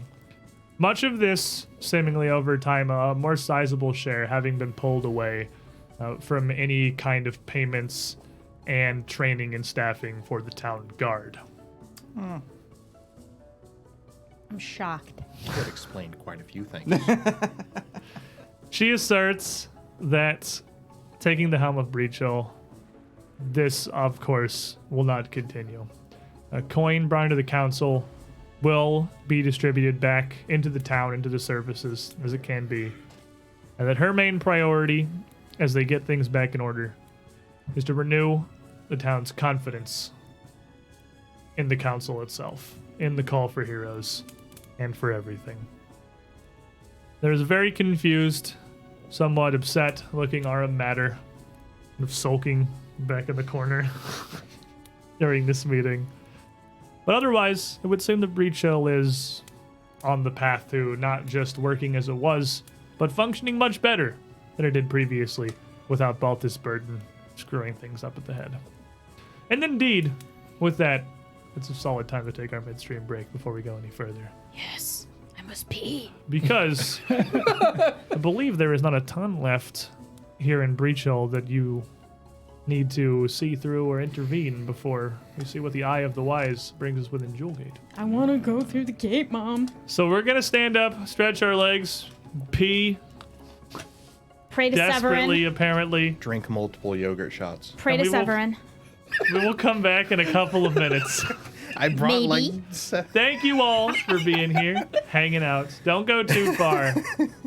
We got some highlights interesting in the interim when we come back. Oh, baby, every time we go through a new gate, it's great. Yeah. Great things happen Dude, 100% it's going of to be the time. great. Yeah, Nothing's never- gonna, it's going to be nothing's gonna go peaceful. wrong. This is the first time I go through a Beautiful. new Be gate. right It's my there. first gate. Immediately 15 interlocutor things. Is the rule. So I see a great saga has been written here by Loopy Caster. For chat's enjoyment, attached to a hero point coming out for resume. Is anybody not full? I loved it. It was so good. Actually, we've spent a couple this session. So Yeah, we none. did. there's some not full. You have I none? laughed so hard. I have you at 2. You have No. none? I have none. You have Yeah. me at 2 also. I've only got one in front only of got me. one. Did I I think scoot it somewhere? it's very likely. Let me see what this does. Okay, that actually did nothing. I think it's very likely that the way my counter increments now, I'm screwing up because it does not always de-increment as I want it to. Or you could just be forgetting to do it. Well, let me No, check. I'm definitely doing it, but like I just had to try it twice to get that streak to go down. I think I'll just add a second set of buttons so I have an up and a down button like I did before. Yeah, I definitely only have one. All I've got is Okay. Lilith's. Yeah. I'll probably switch it because I found a way in Stream Deck to make it so I can have one button that if I push it, it goes up, and if I push and hold it, it goes down. But it seems somewhat hit and miss, especially because I cannot immediately see the actual stream monitor to see if it worked correctly. And I think some cases it actually adds one when I'm trying to de-increment it. Uh-huh. Okay, so that should be more accurate. Sorry about that. Hero point overlay should be better now. But as we come back in, the late morning of Oath Day, 4th of Serenith, Breachill is now in control of Greta Gardenia and the Breachill Council and what's left of it without Burton. The Mwangi delegation of Nikita, Renali, and a few other Leopard Clan members have made their way up into town. And surely they would have journeyed into town with you to see this meeting. And at the end of it, Nikita would have to excuse herself from the group of you to go introduce herself to Miss Greta Gardenia, Head Counselor Gardenia, properly here, as is her goal as the Ekajai emissary traveling up from the Leopard Clan. It seems that things are going pretty well back in the Mwangi Expanse. You would have learned over the night with the gourd and the evening meal in the morning with them that there's been no signs, like the Cinder Claws appear to have just up and disappeared as quickly as they reappeared. They're absolutely gone. There's no like straggling pockets of resistance. There's nothing left. I think we killed them all. You may have killed literally all of them, but it's very possible that whatever kobolds, boggards, and Charuka that still pledged any allegiance to that, if they are even still there, they are no longer a problem to the Ekajai. The Leopard Clan had, there's one exception. The Leopard Clan had sent some hunters, with Nikita's father leading them, down to the actual Cinderclaw fortress, which they found gone. Like gone? It appeared as a pile of rubble. Seemingly, the bone structure that you had infiltrated at the end of that adventure had collapsed and dissolved away entirely, leaving almost nothing sticking up from the swamp afterwards. Might have been my fault. They knew where the place was supposed to be. I had pretty detailed reports and maps from you guys. But there was nothing but rubble strewn throughout the swamp across a single elliptical area of red granite that was kind of surprisingly well shaped, but nothing more than that. There's one really angry, stompy statue up north that we did not mess with. There That's are probably many still dangers there. in the Mongi Expanse. Yeah. But notably for you and you who would know of his existence, there was no sign of Zurich. I don't know if you told the Ekajai about Zurich, the dragon. I don't know how coherent Resume was at that point. That's fair. My last dealing with him was he was told where Breachill was. Yeah, Buddy to told come him where and visit, Breachill was, and yeah, Buddy told him and to then come he visit. just flew off. Yeah, there is a they. He was really tiny at the time, too. Remember, we had to open the door. That's for right. him. You had to make him very We small had to make him very so small. he could fit out the doors. Yeah. Yes. But no, Zurich, Loves everyone. whatever he has gone to, whatever he is after, there's no sign of him whatsoever throughout the expanse. No word of him in Nikita's recollection of how things are going. Life for them appears to largely have returned to normal. The elephant people, what are left of them, have come back in to their region at the south end of their territory. The Leopard Clan have made contact with them again. And the only major change really is that Nikita actually is going out. She gets to go out and see the world and be the emissary that Xerxes was before her, the previous one in that role. What did they do with the gold mine? I imagine nothing, seeing as they hate gold and think gold is like the purest. It's in their territory. It's there. Okay. Also, somewhat notably, as Nikita has made her way up through the area, she clearly bought a cart and an oxen at some point. They have some amount of coin that they've bartered and traded for. She would have only copper, silver, and platinum pieces. They would carry no gold on them. Huh. That's right. Gold is an anathema thing to them. I remember. Okay. She would express some frustration that it has caused difficulty with the purchase of a few things because people did not like being paid in several hundreds of silver for livestock. But before they had any platinum, and they only have like 2 platinum, that they worked in silver, and that they had to sometimes explain that they would not take gold from people. It's been occasional difficulties, it's gotten them some weird interactions, but hasn't really slowed them down at all. But yeah, gold is still pretty much anathema to the Ekajai. So they wouldn't have done anything with that mine. Okay. We might want to do something about that at some point. For now, let's just not talk about it. Well, it is laced with arsenic It's very laced with arsenic. and could be a poison of like the local water system problem. It's probably a good idea that we at least bury it at the very least. The only water that was there when last was stagnant at the bottom. It's not terribly far from that It's tributary into the river. But it's not being pumped anymore.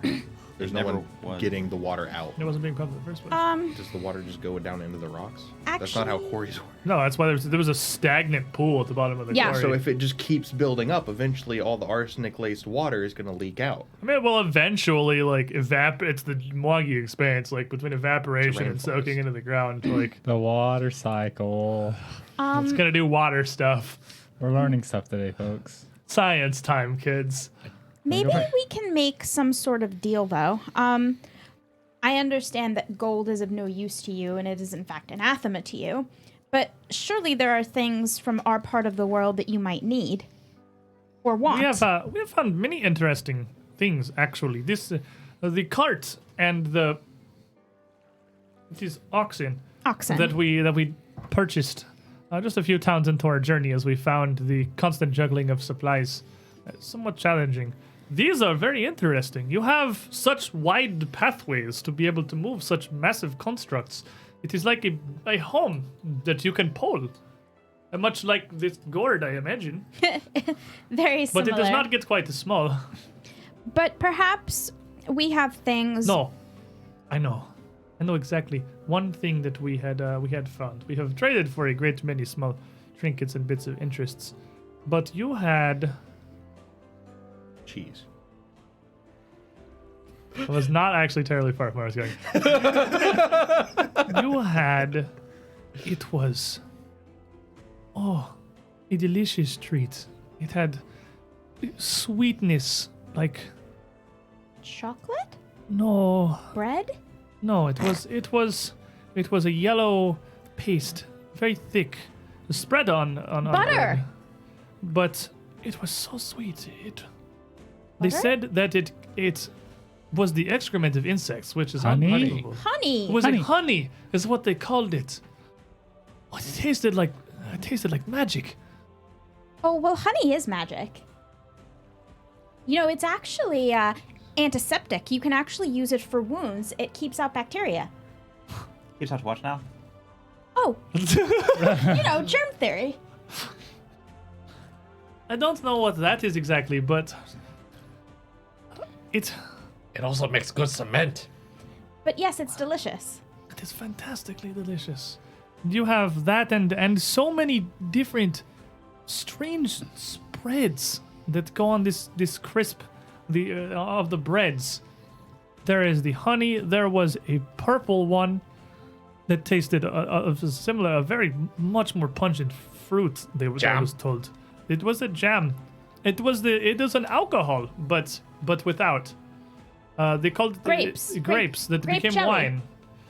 I feel the amount of Taldane words on my tongue have tripled on this journey alone. But perhaps... You study all of these buildings and these castles and these walls, but they never tell you of honey and grape jam. Oh, wait till we tell her about muffins.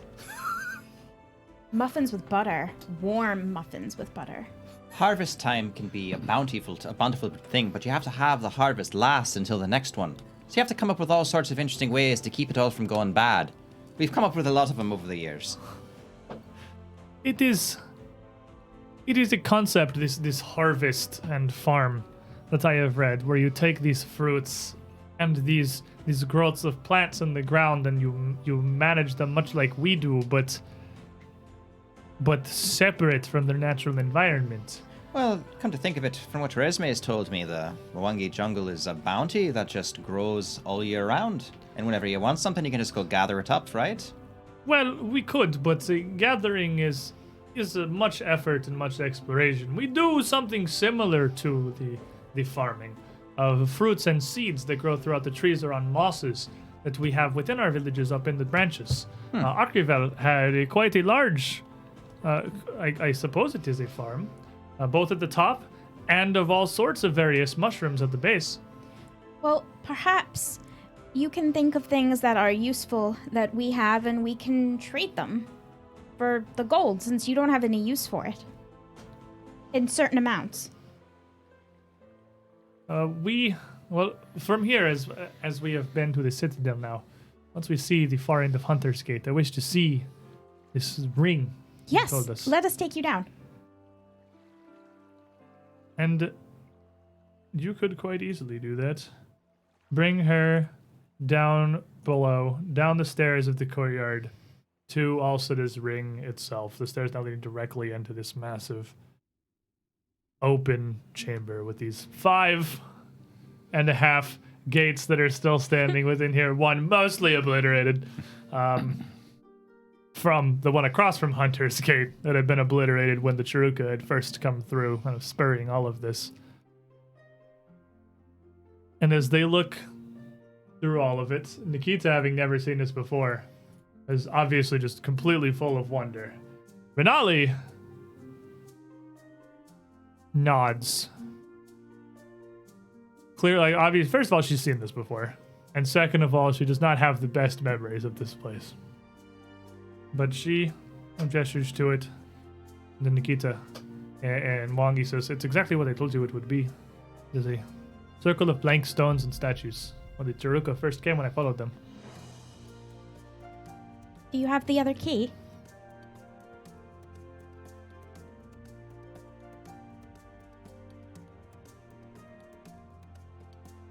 As Renali shakes her head, Nikita looks like she's kind of trying to figure out how to explain this. I understand that you have passed through Hunter's Gate, clearly.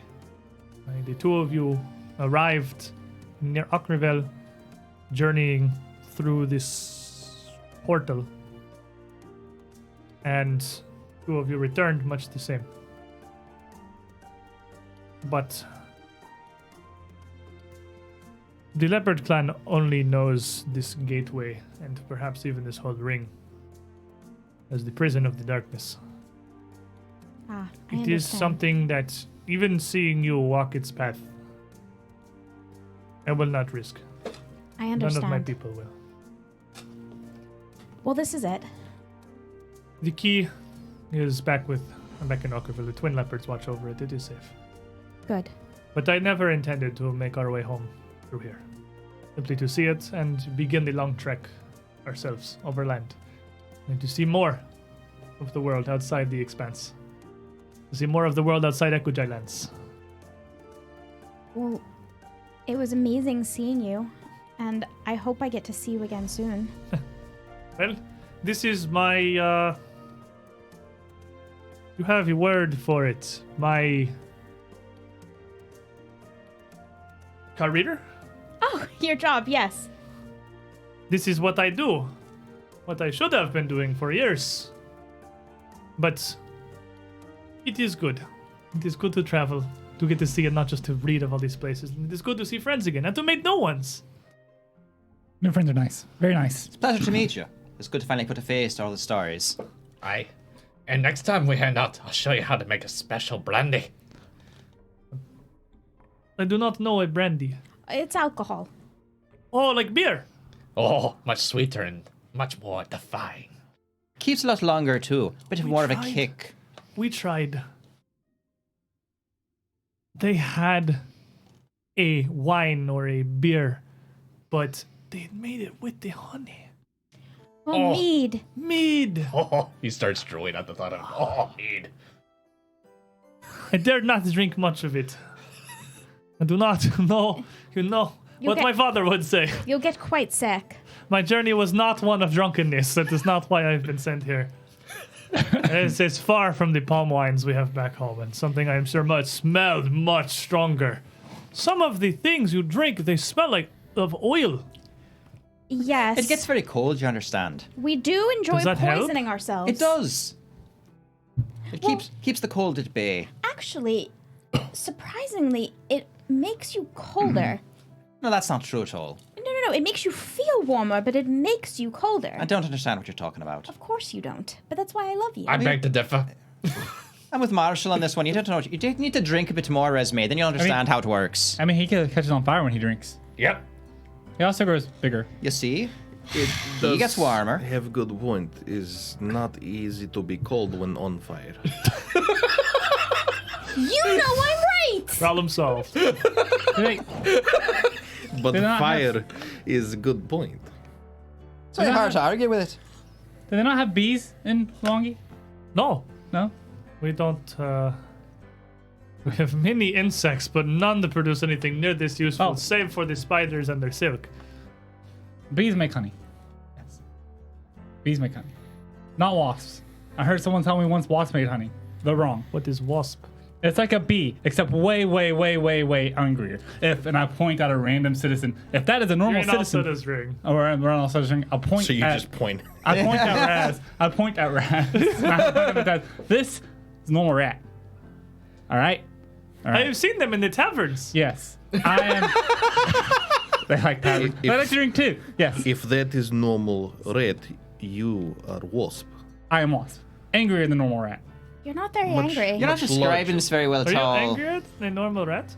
Well, I'm more deadly than a normal rat. You just look like a rat that is larger, like Trishika's lizard that is larger. You know, And like you're I'm a dwarf that's confusing larger. her quite a bit. You do know that a wasp You've is not a met many. completely different species than a bee. Yes, and but they what look like a bee. you're doing is you are look anything like confusing the phylum and the species, and you're just making this lovely lady awfully upset. You're saying a no, bunch of no. words she probably doesn't understand too. I do believe that this is actually very accurate. This is not a Yisoki. This is not a rat. He's not sulking at all. He seems very happy. Exactly. It's not Is Yisoki. this, are we stuck with a joke forever now? Yes. Yeah. But it proves good point. They look similar, but completely different. Anyway, Anyways, if you see a wasp, kill it. Also, rat does not make honey. so Yeah, it are we doesn't doing make this honey portal either. thing or what? Pulls out the axe. So, the Nagita and Renali and the Leopard Clan emissaries, as you show them also this ring, they're interested. Obviously, Renali's seen it before and is more than happy to leave as soon as possible. She is the only one that had gone through Hunter's Gate, but she'll go back to the Mug Expanse with the delegation. They're going to stay in Breachill for a time, speak with the council. You know, just kind of, I mean, half of Nikita's job right now is just to see the world, learn things, bring in some more outside knowledge to the Leopard Clan of things that are good, things that are useful, things that they can trade for, that are worth bartering. But they went so far from the Expanse up to Iskar, obviously, to come see Hunter's Gate and the heroes of Leopard Clan. Heroes of Breachill, heroes of Cantargo, heroes of the Leopards. Heroes of a random quarry off in the middle of nowhere. That's part of Cantargo. It counts. We can make it Heroes of Ravenel, I guess. We'll just expand the banner a little bit. Because there's already a Heroes of Cantargo, isn't There are there? Heroes of Cantargo. Yeah. That one's Copyrighted. taken. Yeah. Yeah. Easily heroes of Cantargo. We're the heroes of Ravenel. We're the whole thing. whores. But it would not. What? Oh, HOR, Heroes of Ravenel. Yeah, I like Hob. I like if we thought Hob, Hob was that's awkward. Hob is better. Hob is Hob is better. better. Let's not do the other one. It just gives people the wrong idea. We're the whores. It's like, Heroes of Ravenel. what? We have a sexy wizard. Ugh. The average charisma stat of this party is probably like 17. So I mean, like, We How much could. does it cost to save my evening? Oh, God. And moving on. before too long into the day. Probably not too long after the peak of the solstice had passed in the early afternoon. You would be alone in Alcida's ring, gathered, ready with the eye of the wise. Proceed forward into the unknown. Marshall right. Super 8 of Bonk. So, this has not traditionally gone well for me. So, I'm going to have to ask that all of you who are far beefier than I am stand in front of me. Mataz stands in front Large of you. man, step forward. gonna say- Little rat. While you're talking, I'm already at the front of the gate with Big Red in hand, like, let's do it. Let's go. Let's go. Well, let me ask. We do have access to instant communication. Would you not want me to poke in my head first and see what we have? No, because if there are strange magical things going on and you're there and we're not there, then we can't look at the strange magical things and know what is going on. Well, then I will stay in back and be invisible. That's a better idea. So, as we ready to open the third portal of our journeys, what are you all doing? I am sneaking in the back. Sneaky beaky boy. Marshall? I want to call that scouting, Yes. because never has a man been more excited for this world. How about you, Raz? Calling knowledge. Be thinking real hard. Rasheen? Big brain. Well, I guess if no one else is gonna do it, I'd better be seeking because I've learned that doesn't end well. Let's if no not one walk does that. immediately. Remember that one time? I do when we remember that had one time where nobody Buddy speaking almost and we learned died. Not to do that. Yeah. But We saw the face of God. I'm gonna throw up heroism before I walk in the door. Level 6, So that's okay. +1 to everything, right? +2 to everything at level Oh. 6. I'm basically as good that's- as a fighter now, That's just on you, right? That and doesn't sadly, it affect the is party. just on me. So, Resme. Detect magic. And I got flick in my hand. Shield. He's got his friend. It's not Fricka. raised. But it's like kind of it to the ready. Yes. You're mostly focused on looking. Do the thing. So, readied as you are.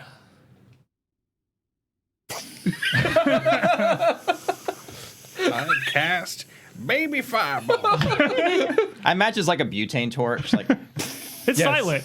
It doesn't. There's no audible burning. You Well, I guess can't- it's not you- expelling gas. Roshi going. Yeah, it's not like it's not flickering like a torch flame so much as almost just a wavering red glow. No, that noise is happening. It's just coming from Roshin. Exactly. Yeah, she's making that sound effect. See, Marshall and her hate out a lot. You're averaging together in personality. Like a dog. As you touch the Eye of the Wise to the surface of the stone, carved all throughout with extravagant formations of crystal, various gemstones, and much more angular geometric designs around the outside. The gateway, the statue of the goddess Yulral gazes upon. Rat Boy, you want to give me a recall knowledge real quick before we go in on Yulral? Because I don't think we learned a whole lot about her before. Because I think that roll went, I would say, poorly. Is it a specific skill or It would be religion. can I use bardic lore instead? What is this bardic lore? The not? bardic lore It is lets like having a generic lore and everything. Oh, absolutely, yeah. Yeah. Okay, I didn't actually know how it worked in second edition. Yeah, it's In literally. first edition, it was just like you got a bonus to everything. It wasn't like a separate ability. Yeah, Yeah. you can bardic lore for sure. All right. The secret is open. And you can just roll it because it's just I don't know what you know about a thing. It's a. Is that a 7? That's a 7. 25.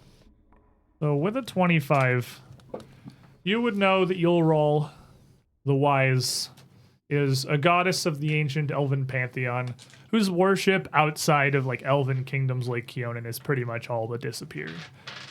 Even within the elven lands, she is sort of peripheral, secondary, not nearly the bastion of power that Yulral once was.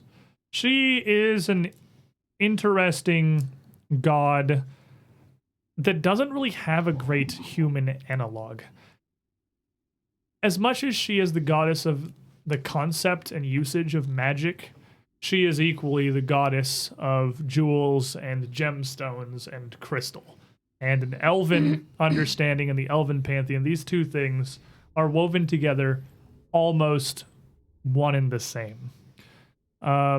The best way to explain it is that she's like a goddess of arcane and divine magic in equal measure. Elven kind believing that those are very closely interwoven and not almost at odds with each other like the human wizards and mages are more akin to believe. So this is like Torag and Nethys. Kind of. Torag and Nethys had an elf baby, and that's kind of Yulral. She really does not have like a human or a dwarven comparison. She is a very unique and these days very minor deity, but once was one of the greater gods of the elven pantheon. And I mean, among the elven pantheon still is like Iomedae or Sarenrae to humans. But touching the Eye of the Wise of the Stone, it's like a ripple through water. The surface waves briefly before the blank slate again gives way with thick gray mist, impermeable, just like all other portals before it. Jewelgate now stands open. I will Here we go. turn on invisibility. I will scream at the first thing that I see. The gate.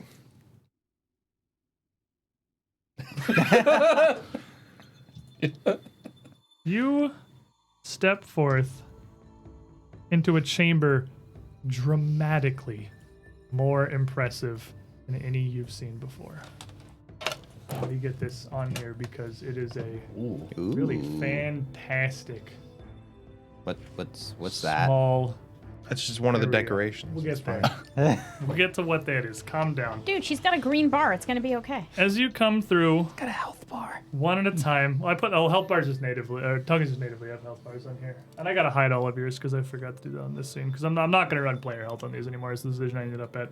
So many temp hit points. You 10 hit come points. through into a chamber, a little over 30 feet across, and under twice that in length. And unlike the very long lava tunnel of your first foray into Hunter's Gate, unlike the large sprawling complex of Dreamgate, Jewelgate seems to be but this single chamber. As you can see clear as day at the far side, 50 feet in front of you, the matching flat blank slate that goes through to the far side. Growing out around it, there are magnificent, multicolored, massive crystals growing from the floor and the walls in a dizzying, mixed rainbow of colors and patterns. They don't seem like they're not loose crystals that were placed here. These have clearly grown up from the stone floor and out from the walls behind them in a way that must have been intentional. There certainly could be no accident. I like them.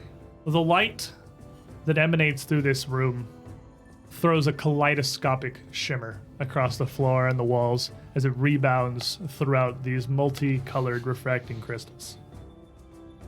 The archway, much like the one you came through, is decorated with some carvings of crystalline diagrams, but is also studded with physical, multifaceted, brilliant gemstones, and flanked at its base with a carving of what appear to be twin panthers, reaching up alongside the edge of the frame itself.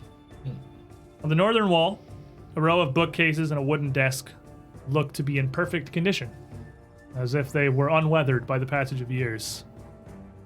In a chair at the desk, there sits, slumped down, a long, dead skeleton that looks like it has died, withered, and near bleached away from the sheer weight of time. But sitting in that same chair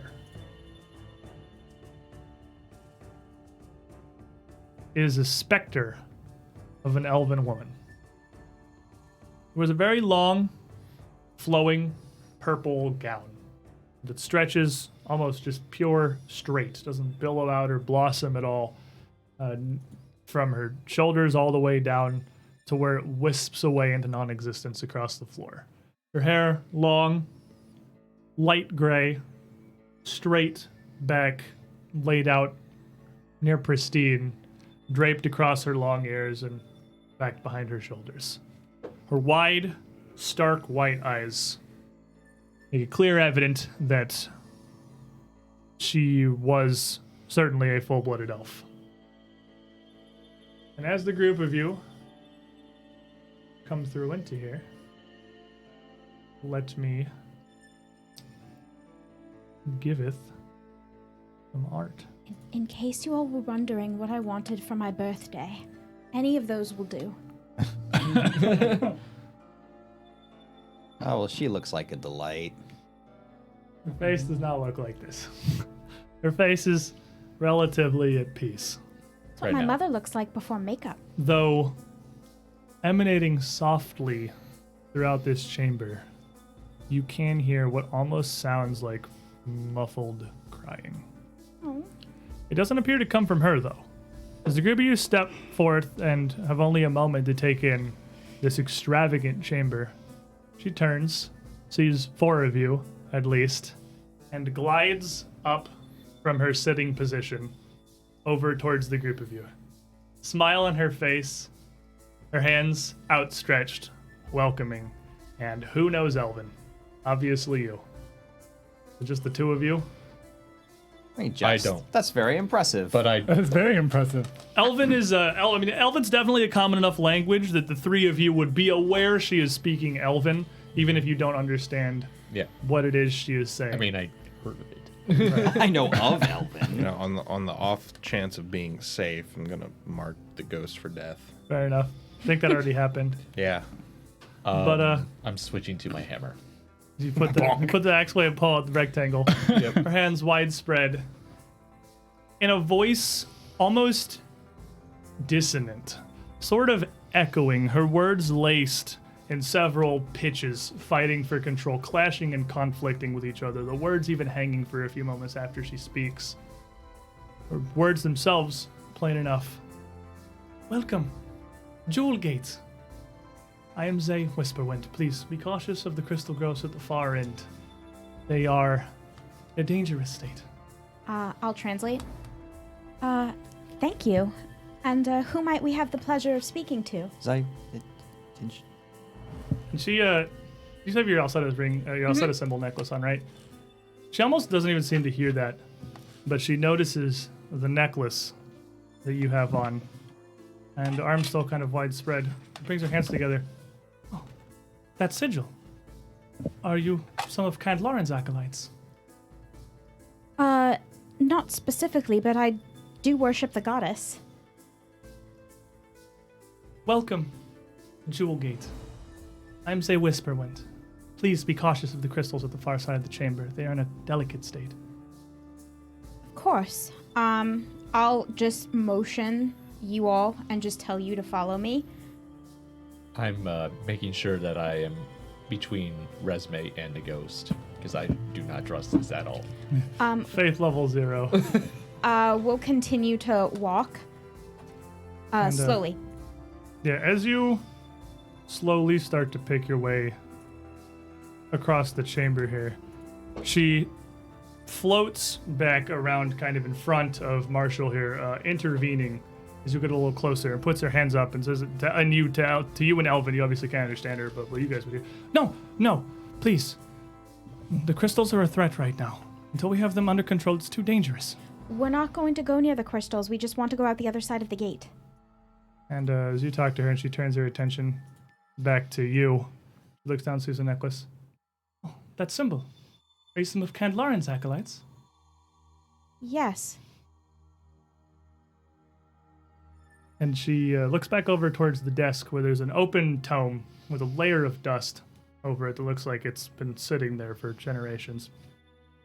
And motions over to it. The crystals growing here are spectacular and extravagant, even though sometimes they morph in ways that I couldn't have properly predicted. Sometimes nature is like that. And she nods, seeming to understand, and turns back to the rest of the group. A smile comes back over her face. Oh, welcome to Jewelgate. I am Zay Whisperwind. Please be cautious of the crystals at the far end of the chamber. They're in a very delicate state. So Is it my imagination? And you, even not speaking the language, you guys can She's tell she's saying the repeating same herself. thing. You can Yeah. tell that Yeah. she is clearly repeating I'm just trying to herself get over and over closer to the again. other end of the room. Can I try to like think about her situation and try to think about You, what might be going on because here? you are recalling knowledge as you come in here, and you are seeking can both give me something. Give me your generalized bardic lore, good friend. Goodly And- bard. Rasheen, you can give me a perception check. The more this goes on, the tighter the grip on my hammer is, because I'm just like, I don't Ooh, like look at us. nice. Look Look at at us you go. boys. Pretty good dice is coming out there. 37. And with heroism, that's 38.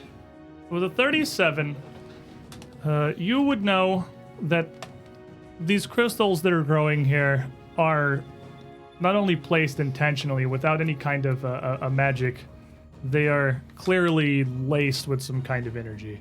As Resmer is kind of immediately confronted here and isn't casting at the moment. Just looking at them, you can it's clear as day they are magically created. Though the base of them is natural to some extent, they are seem to be made of some material that you may never even have seen before. They're not precious or semi-precious gemstones. They're not just quartz formations.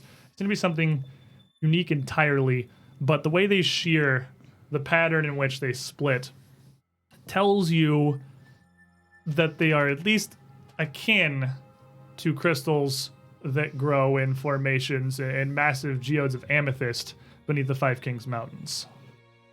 Rasheen, with a 38, as your group is kind of inching forward here, you would see a little bit of movement in these crystals. Not that the crystals themselves are moving, but that you can occasionally catch a glimpse of what almost looks like, well, that kind of a face, screaming, terror-stricken, rolling across the surface of various crystals. We should approach. Something very wrong. We should approach no closer. Detect magic give me anything? Detect magic would absolutely resonate with a powerful, multifaceted aura, gleaming with as many colors as the crystals themselves off of the crystal formations. Be wary of the crystals on the far end of the chamber. They are in an unstable state. Yes, that's what she said. And there appear to be spirits trapped in them. And not happy about it either. I'm gonna go over to the book.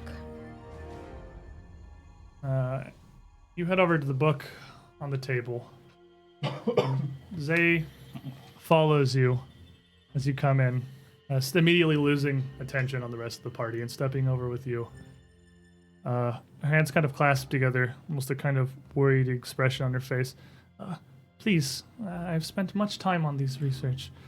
Everything is very precisely organized. Of course, I shan't disorganize it, but I was sent here to learn, and I would appreciate it if you shared your research with me. That symbol. Are you one of Kandlarin's acolytes? Yes, he sent me here to study with you for a time. Well, please.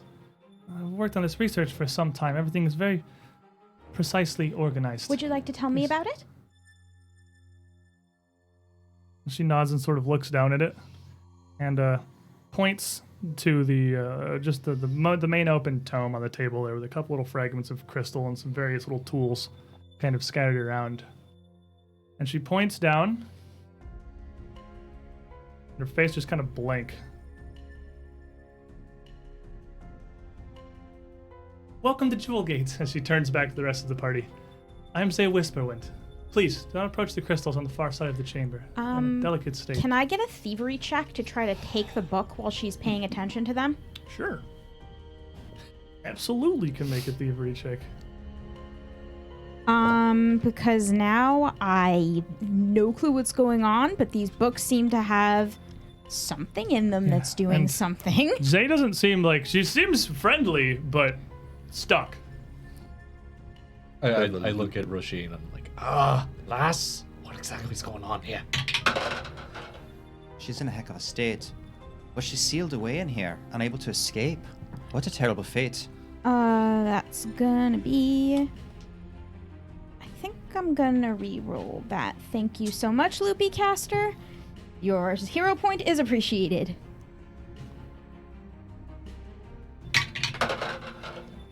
Much better. Okay, that's gonna be a 27. So with a 27, and you were at 2 hero points, right? I'm at 2 now. 2 now. I was okay, at 3. So I was checking to make sure maybe it didn't take down if it was on the screen. That's the problem. As you reach down, Oh, sorry, I got +1. That's a 28. 28. As you reach down, she immediately seems to take notice and turns around, and near shrill screaming, "Do not touch them!" Why not? I was sent here to study them. What's the point of having a book if you can't read it? Res, my dear, why She don't looks, you her give her... eyes look almost wild. This shriek echoes through the room for a few seconds, even after. Lassie, get back! I'm looking at the book. Like, I'm not doing anything with it anymore, but I want to try to read as much as I can from the pages while she's sitting there. That symbol. Yep, here Are we you go. one of Kandlarin's acolytes? Yep. This immediately back. So Smile on the face. it Hands looks together. It looks like she is a spirit. This is her body, not put to rest well. It looks like she was sealed away in here when they stopped opening the gates and she starved to death, which is a looking at terrible this, way to it die. seems pretty clear that the skeleton does seem to be the same general shape and size of the Zay ghost before you. So can Roisin wants to try something. Perhaps we can try to put this spirit to rest, because she clearly never had a burial. And so trying to like ease Resme away, she'll just step over to where the skeleton is lying, bear a glance at the ghost, and just whisper a simple but heartfelt wish that she could finally lay down her long vigil and actually rest. As you look down at this, she turns to you as you get to the skeleton with that same worried expression she had when Resume moved towards the book. And when you chant a small prayer, is this the instant that you touch the skeleton, she screams. Like an absolutely shrill, pained scream. Yeah. And I need everybody to make me a will save. I got a question before we make it. Sure. Can I counter performance it? Is it an auditory? It is absolutely. She is screaming. It's absolutely auditory. Alright, so before we make that, I'm going to use a focus spell to counter performance. This one. I'm going to use my performance. Can I get the bonus for Mataz's performer thing he has as a familiar? Sure. Yeah, he gives me a +2 to all my performances. Tez peeps very Yeah, loudly. he peeps very loudly. Like we both realize what's happening. So instead That of is using nice. your normal will save, you can use what is that? A 15 plus a 25, so 40. Yes. Yeah, we're You all have to just pick gonna that use. before Yeah. you roll. Yeah. Yep. So you guys want to take 40 on your roll? I'm gonna save? take Yeah. 40. 40. 40. As What she was goes to this? scream, as she goes to scream, you hear Counteracts with a peep. you hear Mraz start to recite incredibly, even louder than he's normal. He starts to yell over it, just in common, just a children's bedtime story. As Mataz also peeps. And I'll kick off Divine Aegis. Do I get plus? I get +1 if it's not divine, and I get -1 if it's divine. It is not divine. Okay, good to You know. get a 41. I get a I think 41. you actually just wholly take his, so I don't think your modifiers You can apply can't. to it. It's a circumstance bonus. So Yeah, but you're taking his number. Yeah, you and your like, you're allies in just the area taking can use the that. better result between your performance check and It's the with saving all throw. his bonuses and stuff Yeah. instead of yours. You want basically. his. Can I scream back at her? I wanted information actually. You could scream. I wanted could- information. That's what I Yeah. wanted, but Did it that's say fine. we use the better of the two? Yeah, better. So you can still roll, but you still just use the better of the two. I don't I mean, scream. I'll for roll to anything. see if I get a 20, I guess. Yeah. Well, with a 40 across the party, as she screams, all of you, for a moment, feel overwhelmed, and you all. I mean, you try to scream at her, but your scream kind of contorts into like this anguished wail as everyone else also cries out in pain for a moment, and you can see light flash through the crystals as these kaleidoscopic rays dance throughout the room for a few moments as everyone cannot help but join her in this anguished cry before she stops and having physically recoiled from this Rasheen. Welcome to Jewelgate. I am Zay Whisperwind. Please, be cautious of the crystals at the far end of the chamber. They're in a very delicate state. Can I get an elven lore on who the heck that is? Maybe. Zay Whisperwind? Yeah. It wouldn't be anyone of note that you would know. Okay, got it. Maybe we should before we deal with this pretty ghost lady, we should figure out what kind of ghost she actually is. I would love because to. There's certain. May I? Well, he's already thinking, so what's your religion? Can I use bardic lore?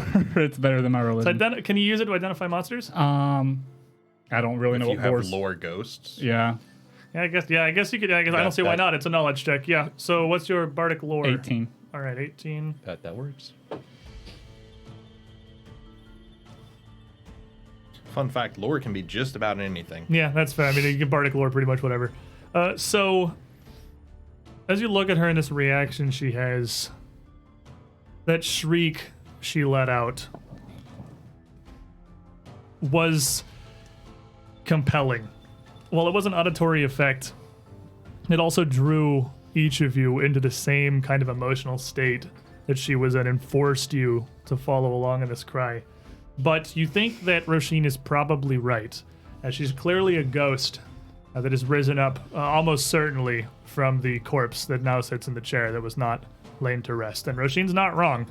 If it can be put to rest properly, the ghost should leave. The problem is it doesn't seem like a burial is not always the answer. Neither is a prayer. The ways to deal with these kind of hauntings are varied based on the ghost, and ghost is varied as all monsters and wildlife of Galarian itself. You can tell, though, from the research she has here and that anguished screech, that though you probably could just strike her down as a common beast, she does seem to be quite powerful. And as a ghost would be very difficult to bring arms to bear against. We need to figure out what those crystals are. Telepathically to you, I would tell you if you would like, I can go inspect them closer. She does not appear to be aware of me. Go. Go and get a closer look without touching. I'm not Sneaky touching beaky. them. Sneaky beaky, man. I'm just gonna continue to be like the forefront, like defensive line between the ghost and the party mates. Can I see anything that's in the book since I've been looking at it? Yeah, you can clearly see the book. She's not like hiding the book from you or anything. The book looks to be one of geology, really, as it particularly pertains to gemstones. The page that's open right now is literally just a random bit about an early stage of the formation of coal and theories about how that goes to exist and its connection. Surprisingly in-depth knowledge, seemingly understanding some level like carbon structure, but not through understanding of like what an atom or a molecule is, but just the structure of diamonds and carbon crystals and geodes themselves. It's mundane. It's not magical in any way. It doesn't look like this particular passage pertains at all to what's happening over here. But as Trishik moves closer to this, I'll put a little ghost lady on the board. That's probably a good idea. Got a little ghost lady here. Even invisible as you are, you step to about the halfway point of the room and start to hear a chorus of mismatched, anguished cries, overlapping, dissonant, and not so much ear-shattering. It's not really loud so much as it just overwhelms your mind. All your thoughts, even of what you were going to, are replaced by this screaming inside your mind. And as this seems to reverberate off through Trishik, everybody else hears it as well. And I am going to need all of you to roll me some initiative.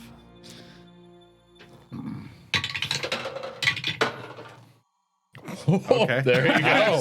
Sometimes 20s. Yeah, sometimes 20s. Oh, that's not too bad. Don't forget, you guys get your +1 from him scouting. That's okay. Yeah. You do not get a very +1 okay, from the but- scouting. I do not, We're gonna. because I have improved initiative into the same bonus. So, Resme will hear it, kind of take her focus off the book, which is what it was on, and kind of refocus on the fact that we're kind of in a deadly situation potentially here. Oh no. And we're gonna go and re-roll that initiative. Thank you very much to Mad Cats for that not being a 1, hopefully being something else. That is That definitely is something. better.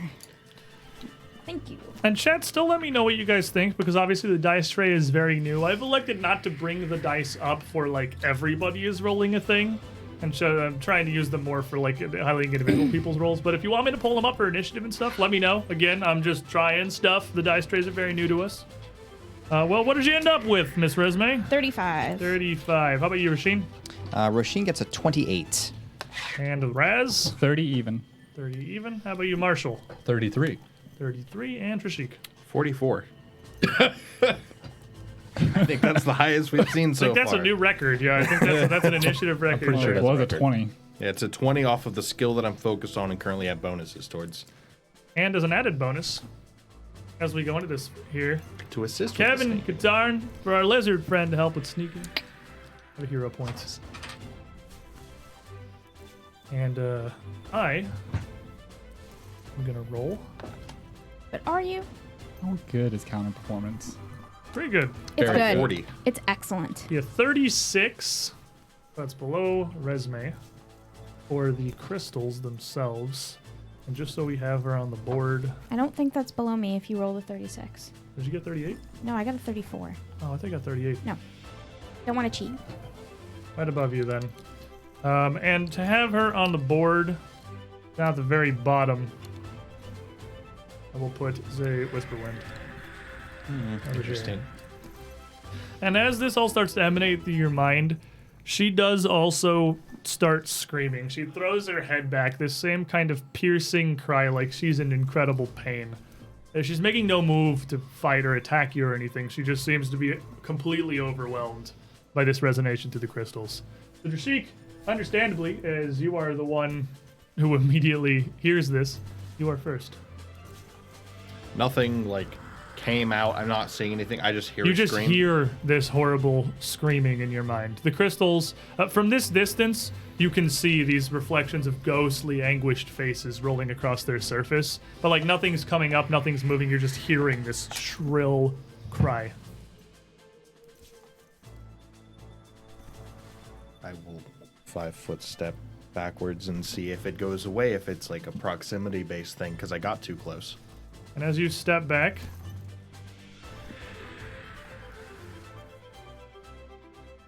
it stops immediately. I'll go right back to sneaking and just come over here. And to resume telepathically, I will say the halfway point in the room is a no-go zone. Now I do need everybody to make me a will save from that first exposure. I'll just leave this here. If we need it later, I'll go and leave that there. You said a will save, right? Will save. And it's not auditory this time. I don't believe it is. No, you're just hearing this. You're actually hearing this in your mind. In your brain. Okay. So it is, yeah, it's not even an actual sound that's happening. This was not for stealth, but I'll hand it right back to re-roll that will save as I steal my resolve and get that screaming out of my head. I got better. Alrighty. So, resume? 29. Rasheen? So I think I have a new record. That's a 44. That's just a Nice. critical success straight up. I mean, like, you're fine. 32. 32? 30. 30? 24. 24. No critical failures, but everybody but Rasheen does fail. Oh. You all, hit by this same anguish, feel this overwhelming emotion take hold of you. And all four of you are sobbing uncontrollably to the point where you would mechanically be slowed one if this fight was still continuing. You literally cannot help but almost break down as Trishik steps back and the cries finally stop.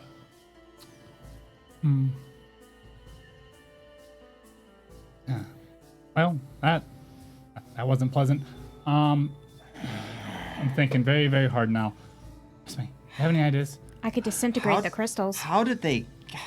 And as you're all, like the four of you are kind of overwhelmed by this emotion, Rasheen, the one who isn't, Zay stops her cry, wrenches her eyes and puts her hands up for a moment, and blinks through and sees the group, and concern comes over her face, and she sees Rasheen.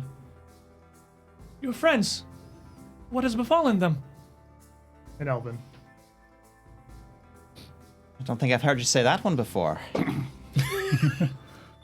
After a few moments, this wave of emotion, you're all able to fight back, and you regain control of yourselves.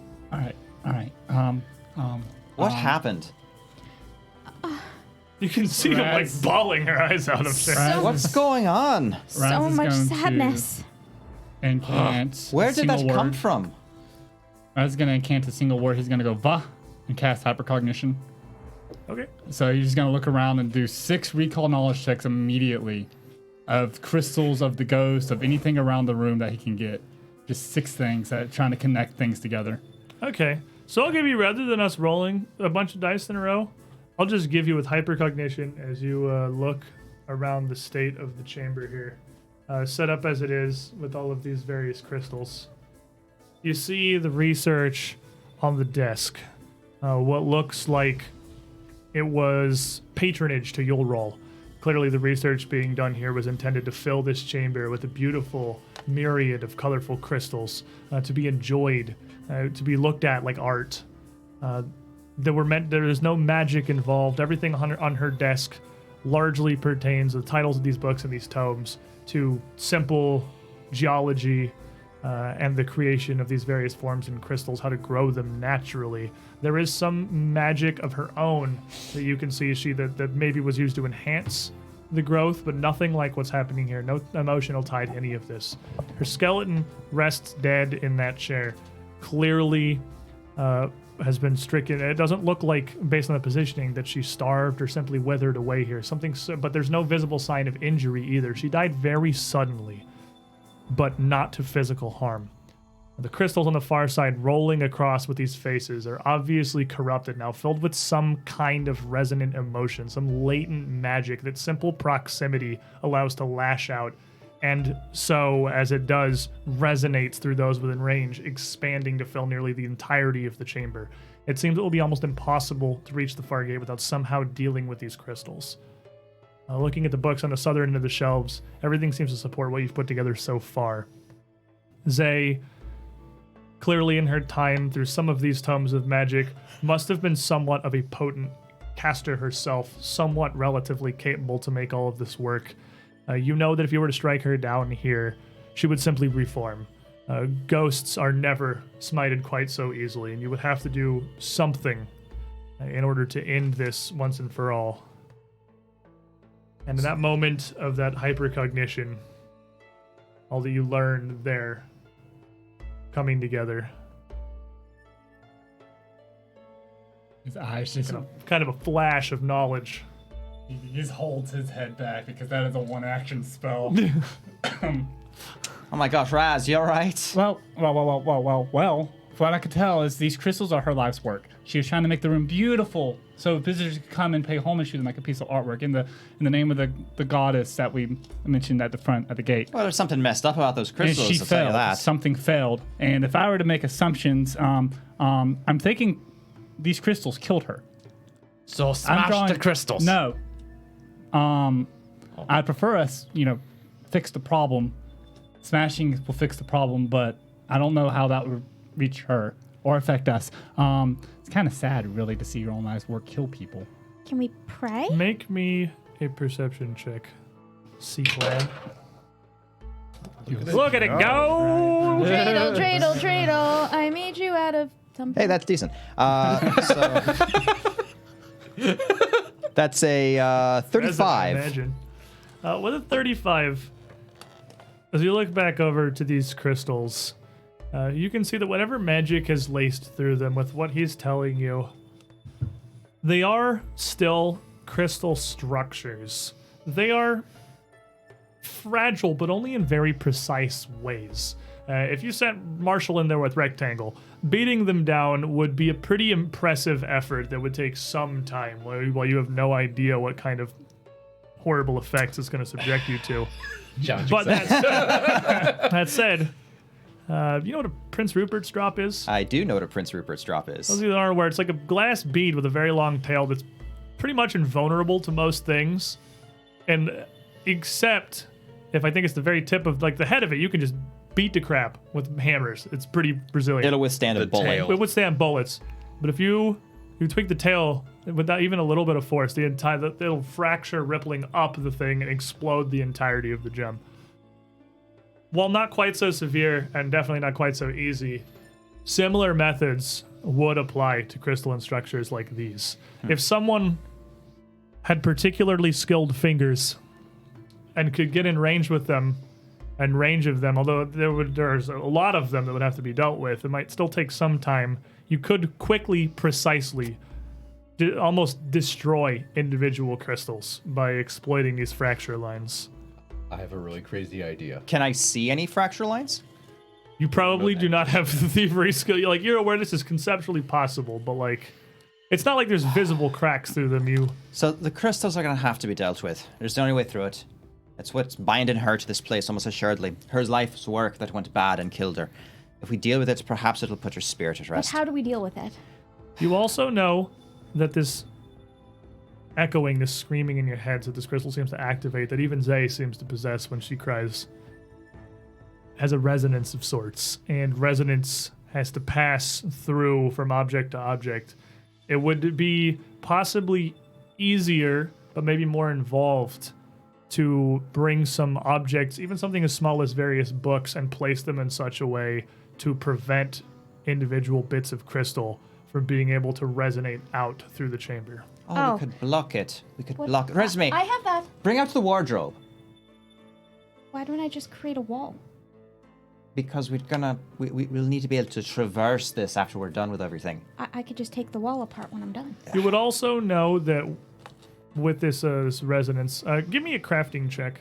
Oh, I You're got the that. one. Yeah, I guess you could share that with the party, and then whoever wants to roll it can roll it. You were just. You want me to make a crafting check? You're talking to the party, so you guys can use your big crafting brains. See, I was gonna have a really dumb idea where I use my hammer Come sound on. ability to I make you hate your deaf, frickin' so ramp. you could disarm the crystals. That's mental. Oh damn! I got a 25 on my crafting. A 25. I mean, that sounds like it makes sense to you. Not entirely positive. Well, look, you- Crystals are fun. there's one thing. You're pretty. There is what Rasheen said, that you would have the problem that, like, you need to go through the wall, and you make contiguous walls. But I mean, theoretically, a wall segmenting the room in half would certainly protect this side of the room from the crystals. Well, I was actually thinking of bisecting the room the other way with a wall of Well, force. look, there's just one other thing to consider here. We think we're safe on this side of the room, but we just realize that it just reached out and hit us anyway. We don't have time to go and be doing delicate construction projects. But I wasn't thinking about that. I was thinking So about just smash throwing it. up a wall. From a safe place. You know I can get big and just smash it from afar, right? What We about, don't know how close we can get, and it can reach out, but perhaps we can try. What about Mage Hand? I did tell Resume how close you can get. She didn't tell me. Oh.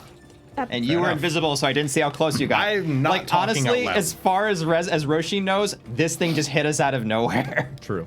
Yeah, nobody saw you. Yeah, I'm not talking out loud. I haven't.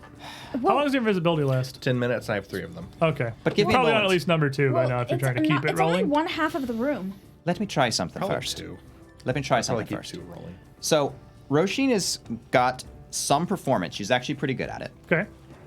And she heard the shrieking emanating from Zai. And so she has an idea of the pitch that this thing resonates at. So she's going to whistle a bit, get the idea, and try to make a counter pitch to it. And this whole time that you're discussing plans at this point, having kind of largely come to ignore Zay here, she is largely repeating her 2 greetings, welcoming you to Jewelgate, noticing Resme's amulet, occasionally something to lose interest and go to sit back down, but stop right as she does, and then turn around looking like she's just noticed you here for the first time. Fair enough. Almost stuck in a loop. And once she kind of finds a pitch that she thinks that she likes, she's going to kind of center herself, breathe in, and shriek out with a level 6 sound burst. Well done. Okay. A really big tuning fork. It is a 10-foot burst, and she's going to hit the southern corner of the room and just try to shatter every crystal there at once. Okay. What does the saving throw? I'll just card me. Okay, I was so a about to say. 6th level big ol' sound burst. Should be 7d10 sonic 7, damage. Yep. 60, 10, 3, 4, 5, 6. It starts at 2. Yeah. Oh, wait, but it's level 3. Yeah. So, It's level 2, but then it's basically it's level 2 and starts at 2. Okay. But it gets 1 every level. Okay, it's so gonna 60, still be 10. the same amount. Yeah. 60, 10. And the crystals here are going to make a fortitude save. What's your DC? DC is a 31. Okay. No, that's enough. That's enough. Okay. Shall I even roll? Go for it. I was about to say. Let's see. 11, 21, 30, 44 sonic damage. Ding. So it's 44 sonic damage. And I don't know if I get anything for trying to match the pitch at all. Maybe performance check. Oh, all right. Solid. So, Okay. so performance is a 19, 38. You meet this resonance. You match this same pitch that have been emanating out from Zay. And as you cast this spell and this sound burst blasts, visibly rippling with energy through the southern half of the room in the fields of crystals. You see lines of cracks run up along all of the crystals exposed to it as they buckle like a pane of glass. They don't burst, they don't explode, but their surface is riddled now with impurities and shatters. And as that comes through, all of you again start hearing a distorted version of this screaming in your minds. As it echoes off through the crystals to resonate throughout the room. So we'll just go ahead and chill here, because we didn't really get to use that before. But why don't you all start by rolling me a will save? If you're out of focus points, it's okay. Is it auditory? It is not. It's the same thing as when That's it's fine. Oh, it's the mental thing? Oh, the mental yeah. thing. I know. I still have. man, I'm on fire. This girl is. That was an 18. That wasn't. Yeah, I 18. know. It wasn't 18.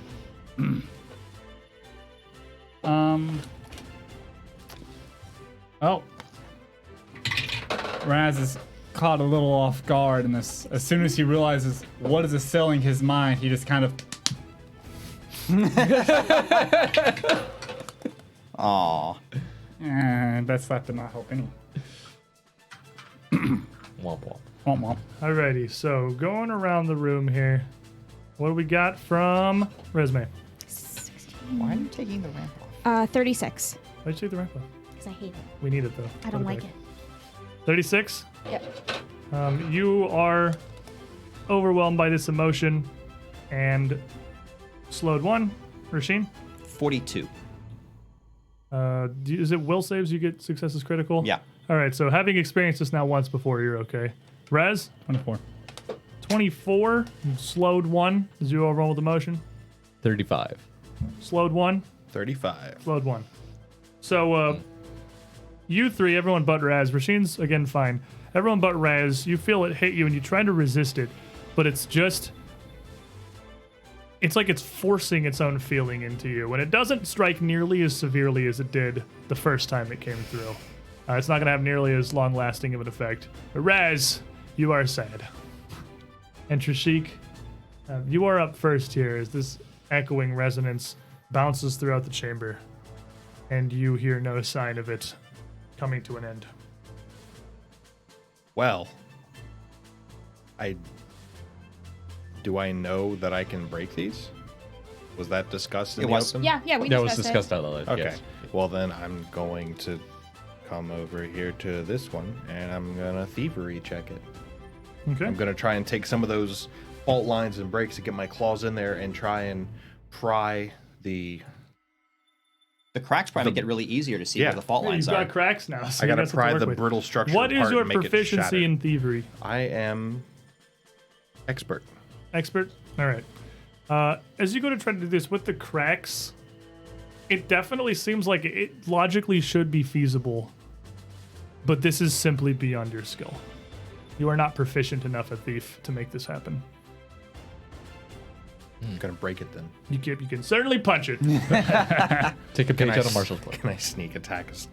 It doesn't know he's there. There is no sneak attacking the rock, good sir. So just hit it and do damage. Yep. You automatically hit it. You just do damage. Okie dokie. Actually, no. You do need to roll an attack roll because they are pretty big, solid objects, and you can definitely just hit a strong spot and rebound. My mistake. Well, I hit a strong spot and rebounded off with a 2. So you reach up, try for a brief moment to try and figure out how to claw this, give up and just smack it. You see his claws kind of glancing. So that across. does break his invisibility, right? Yes. It does, yes. He is Great, so I visible won't now. hit you with my next scream then. So the crystals, shattered as they are, this resonance reverberating through them, you can now all clearly see these ghostly, almost spectral images, not just dancing kind of across the surfaces. Certainly at this point, not a trick of the light. They are emanating out, whirling out from the crystals, swirling into each of you. Starting with Trishik, and make me a will save. All right. That's a 26. Okay. 26.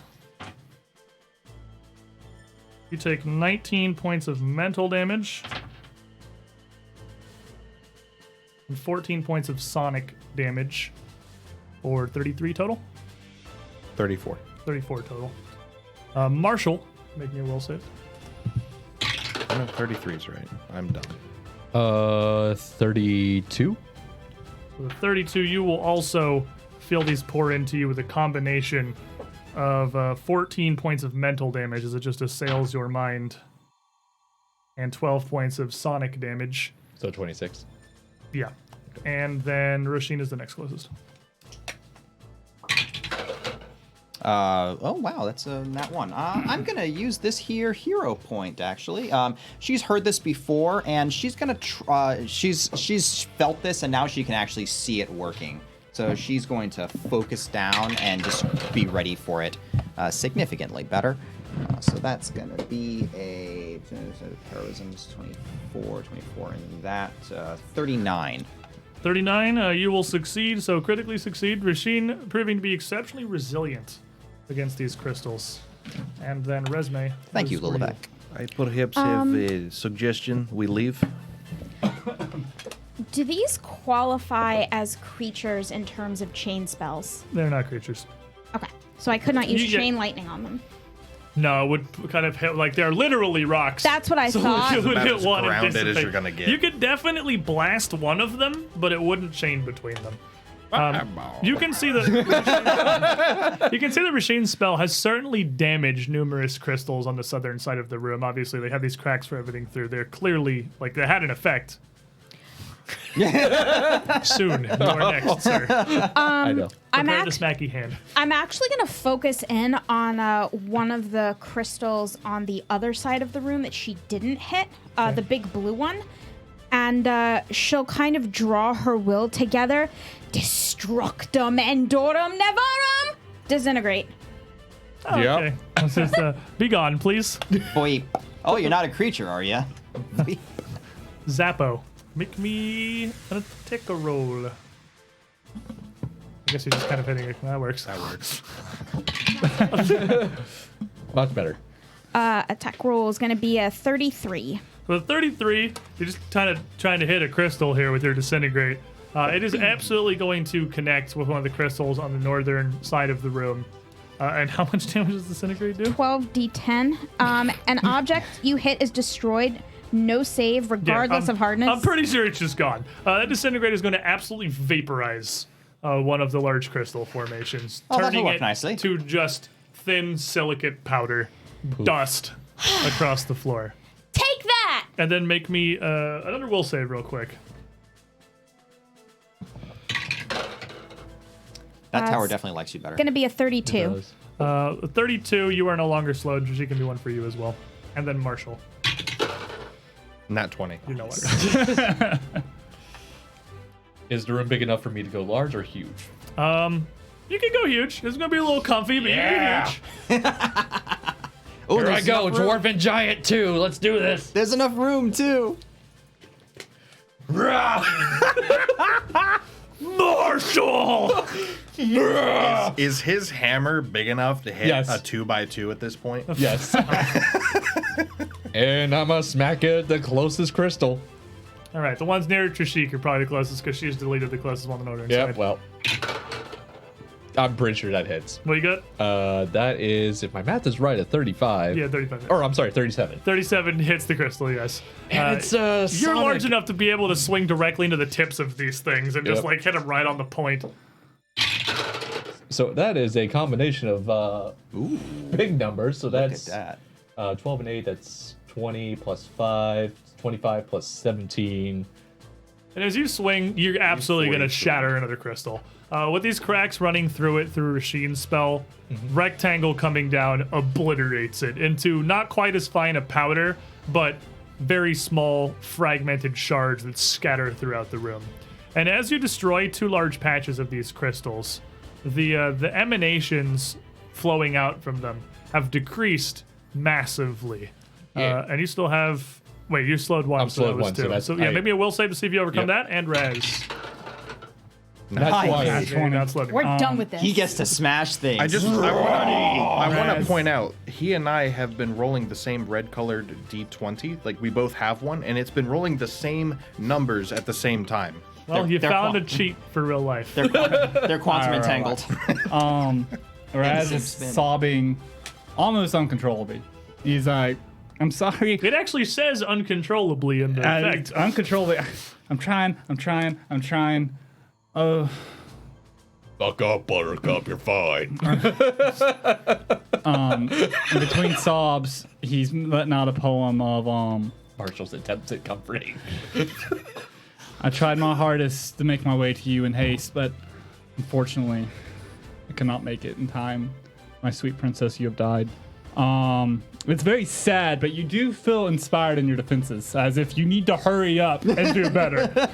I'm not rolling a die. I'm just holding it. I was like, I put the die tray up. I thought you were rolling something. I thought I was too. You're already all the way up there in the tower. I'm just kidding. I rolled one anyway. There This you is go. 5 defense. Okay. So everyone gets their stuffs to their defenses, AC, and saves, plus 1 status bonus. Is that one action? That is one action. Leaves you one action left. I'm gonna cry. That's all two he- actions. that's all he So you can do do. not get a save. You are still slowed 1 because this has hit you very hard. This is overwhelming to you. Rasheen, the only one who was not crying at this starting moment. I'm not crying. You're getting over crying. You're stopping I rolled crying. a hard 20. You and Marshall are stopping crying. True Sheik cries crocodile tears. It's like that. It's like that scene Huh. from Cloudy with Chance of Meatballs. You like Get it? Back in there. Exactly. Hey, you have to go now. It is the turn of Rasheen. It is the turn of Roshin. So Roshin, yes, my shatter worked out. My sound burst worked great. Marshall's on the way now. Excuse me. Pardon me. Don't step on me, please. All right. Wait, does Soundburst require, like, no people are between you? Are you done? No, it's an emanation. No, it's a burst. It's a burst. It's like a fireball, but it's soundy. Yeah, but I mean, like, Does that not yeah, ignore like people? But yeah, you don't have to have like a. You can put that through Marshall. I can. Yeah. Okay. I'm Yeah, sorry you about can that. you can use stuff through Marshall. For I, sure. I, I doesn't thought that had, cast like, fireball you could very disguise it it as as one of my claws. parts. I mean, Marshall's butt might get uncomfortable for a second. So again, she's gonna kind of whistle a little bit to get that frequency just right, and then scream as her hag eye kind of flares a little bit as she sends this explosion into the northeast corner now. Alrighty. Another performance check, or can I just say like I've got the frequency now? At this point, I think you got it. Just give me the damage. No, I need all those d10s back. All the pile of all them dice. D10s. Give me them D10s. It's D10s o'clock, my dudes. There's one Uno right there, mas. right there under your finger. You need more? Do you have a problem? Thank you. His Yes, I have a problem. stomach's I have a dude. serious He problem. failed his search check. Oh. All right, let's see here. Let's see, that's 20, that's 28, that's 36 sonic damage. Alrighty. So similarly, though much less powerfully, what's left of the crystals on the northern side of the room also laced with some more hairline cracks across some of the surfaces. It's not as omnipresent. It's not so much a shattered windshield, but it's clearly done some damage. That leaves you one action left, I believe. An action left. She's going to kind of focus in on herself, and it's not like the red glow of Milani, but it's sort of a ringing is going to kind of suffuse her, and she's going to focus on that to generate to try to draw some energy to her. She's going to use Sacred Defense for one action, a skill feat that I just picked up. I need a DC 30 religion check to make it work.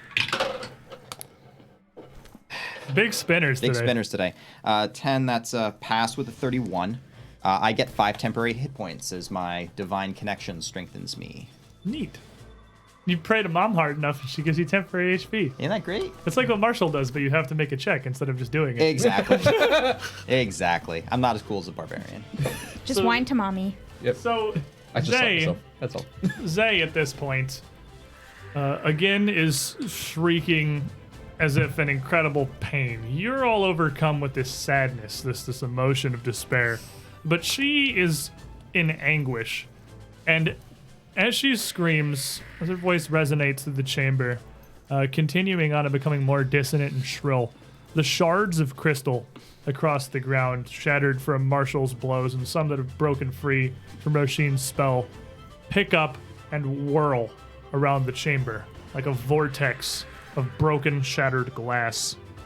I need everybody to make me a reflex save. Not a that reflex technically save. casting? Oh no. No, it's not casting. Well, I rolled a nat 20, and I have. It is actually casting. You can bonker if you want to bonker. You can bonker. You've activated my hammer No. with bonk. 40. 40 will hit her. Stop. Oh, Let's see, that's 17 plus This is Roshin's hour. this is Roshin's hour. 35 combination of bludgeoning and sound damage. All right, yeah, you feel like she definitely has some resistance. She's a ghost. Your hammer passes straight through her and smashes her to the ground, but the magic imbued within it does Catch her. strike away some of right, now my it. Clearly reflex. wavers her, yeah. Okay, so reflex. I'm gonna. You know what? I'm gonna take it. I'll take it.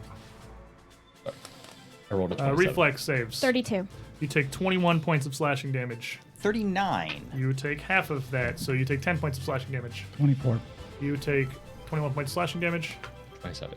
You take 21 points of slashing damage. Nat 20. You are a rogue. You were a rogue who was asked to make a reflex save. I was very happy when you said make a reflex save. This is, Roshin was so happy about the will saves, but now it is the hour of Trishik. So as these slash through all of you, and you all see Marshall turn this giant hammer and smash down on Zay. At this, her face contorts with rage. The screaming continues, and she reaches out with her hands, like grasping out towards Marshall. She's now angry. Why'd you make her mad? And I'm gonna pop a villain point here as she reaches, almost in blind anguish, stumbling forward like she's trying to grab out at him. Dragonic Soul 221 brings to you instead Ban that man from the chat. a 39 to hit. 39 is a crit. So as she reaches, wait. Oh, +1 to saves. Okay. Well, it's still crit. Yeah. Oh, okay. yeah. It's still crit. 'cause- you're really you don't big. get extra penalties for being No, larger. my larger, AC do is you? still 28 after I grow. Ah, okay. I was like, the super large doesn't But make it even that worse. gives me a 29, but it's still crit. It's still exact. So then if that brings it to exact lethal, that was almost enough.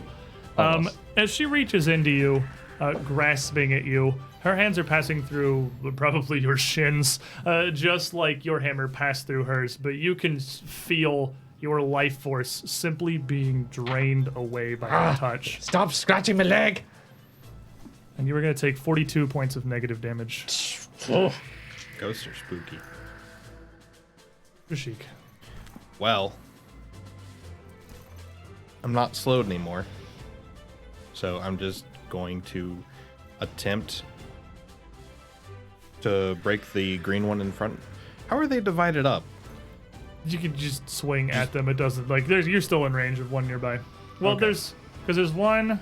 You shattered one, Marshall shattered one. I'd say you have to step forward to get to another one. Because, like, the green and the blue one here are gone. You have to step up to the purple one now. Okay, so I'll skirmish strike forward. I'll take another swing, and then I will move away to give room for more spells. So, skirmish strike.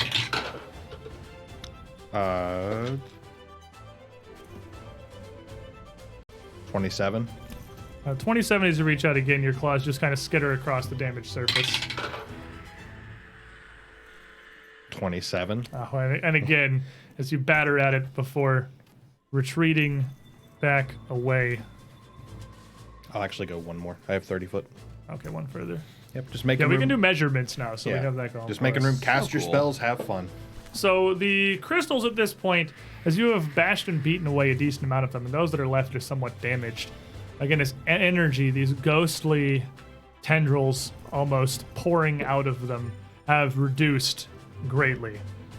Marshall, make me a will save. Are these eligible for arcane countermeasure? Is it a spell? It is not a spell. Okay. I can make it if you want arcane countermeasures. Yeah, it's got magical traits. It's not a spell, but like if you want to give him arcane countermeasures to his saves, Yeah. I'd say that's fine. Sure. Was that again +2? +2 to everyone who's being targeted. Okay, so that would make it a 37.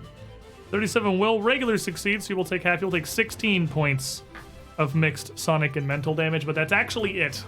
Oh, okay. Okay. They're massively reduced. Many of them have been crushed into a fine powder at this point. Resme. And you see next to you, Zay has flown into a fury. I will not move. I'm going to mobility away from her.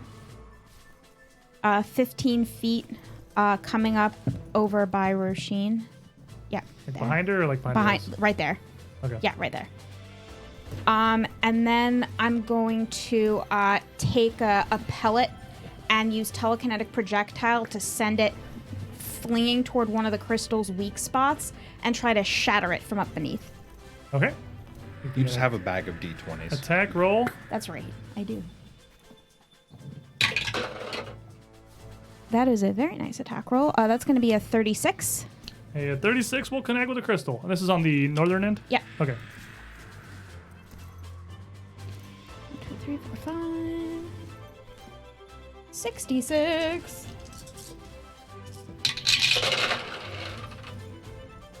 Nick, can you help me? I can. See here. That's an 11. That's a 17. That's a 19. Plus 5 is going to be 24.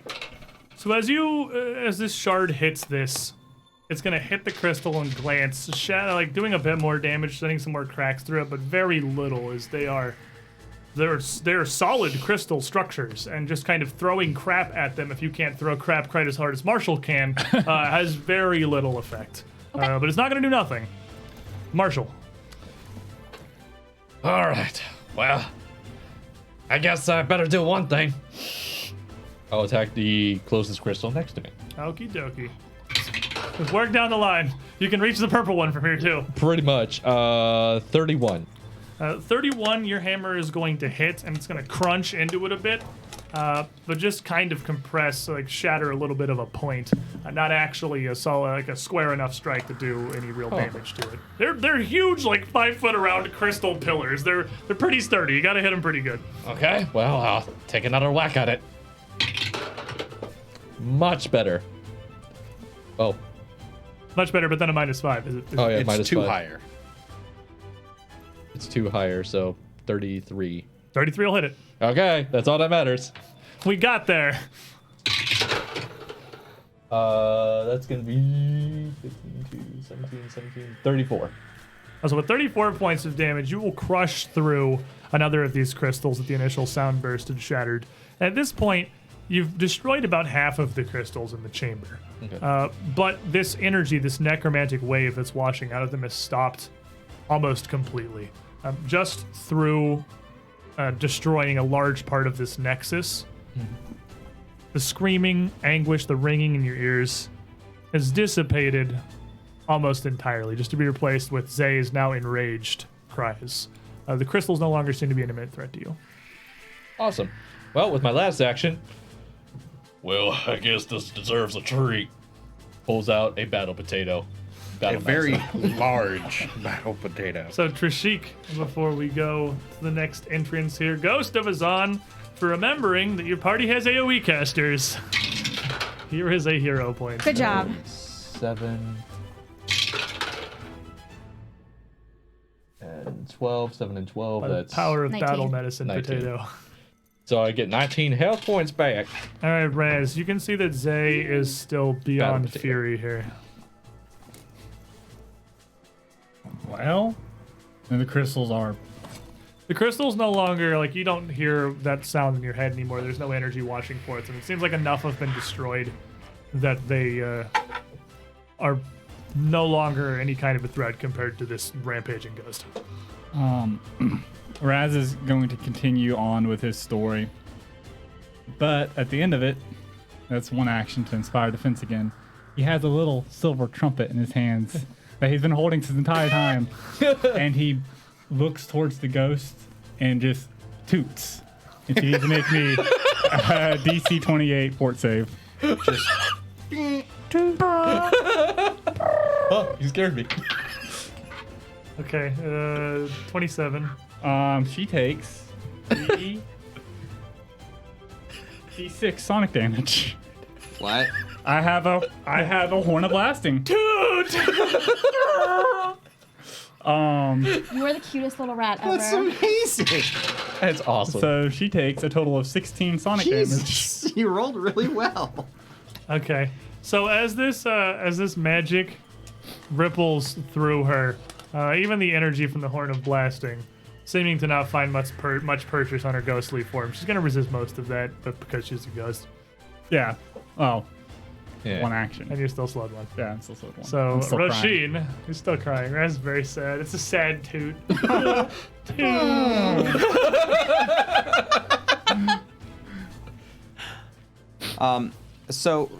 Apparently the crystals are no longer causing problems, but apparently she's intent. She's very on- upset with Marshall, it seems. Yeah. Roshin's gonna move up to her and just. It's okay. Calm yourself. Everything's going to be fine. And try to calm her down if I can. Spend an action to try to calm her down. You can make me a diplomacy check. I will try. That's a natural 20 for a 39. 41 with heroism. And as you Good job. Just roll 20s for hit. just roll 20 for Just him, roll 20s.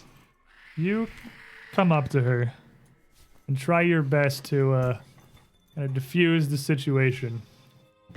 And as she's already reaching out, you can see like Marshall's skin around his shins blackening where she's reaching into it.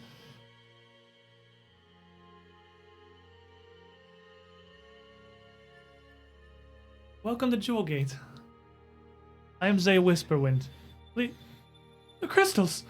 And she turns and looks at the far end of the room where everything has been. There's very clear large amounts of damage through a ton of these crystals. And she seems distraught. Has something You happened? see the state of the far end of the room.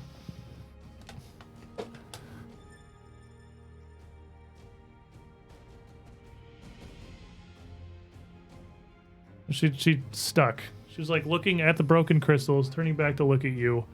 This worry on her face, but she seems stuck now in this moment. Like, Can we help her? Perhaps. I believe it would be best if we just leave. We can't just leave her here like this. We Roshi. absolutely can. Have a would turn be shake on this. As simple as walking through the door. Resme, repeat after me to her in her language, if you would. Of course. The gate looks lovely. Gate looks lovely. We appreciate your hard work. I'll repeat it in Elvish. And she'll As formally as I can. and she'll try to speak a benediction to again try to put the ghost to rest.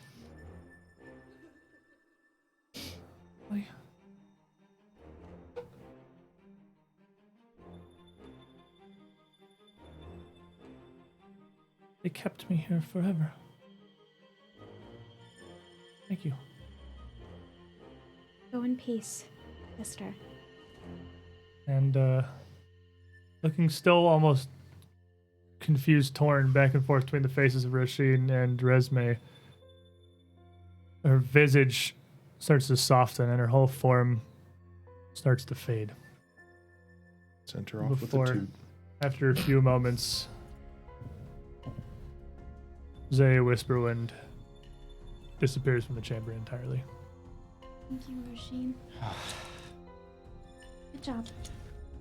Wasn't sure if that would work. Of course it worked. You did it. It was beautiful. It's very kind of yours.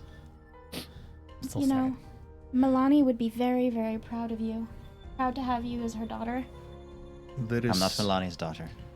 The sound of that muted sobbing ever present in this chamber also seems to have gone, leaving the room in near silence, save for the sounds of your own movement. That was unexpected. What horrors lurk in these crystals? Such malevolence in them. Sadness. It is a good way to make Raz it. is just now getting over this. Yeah, the sadness. It is a good way to ensure no one can use a gate.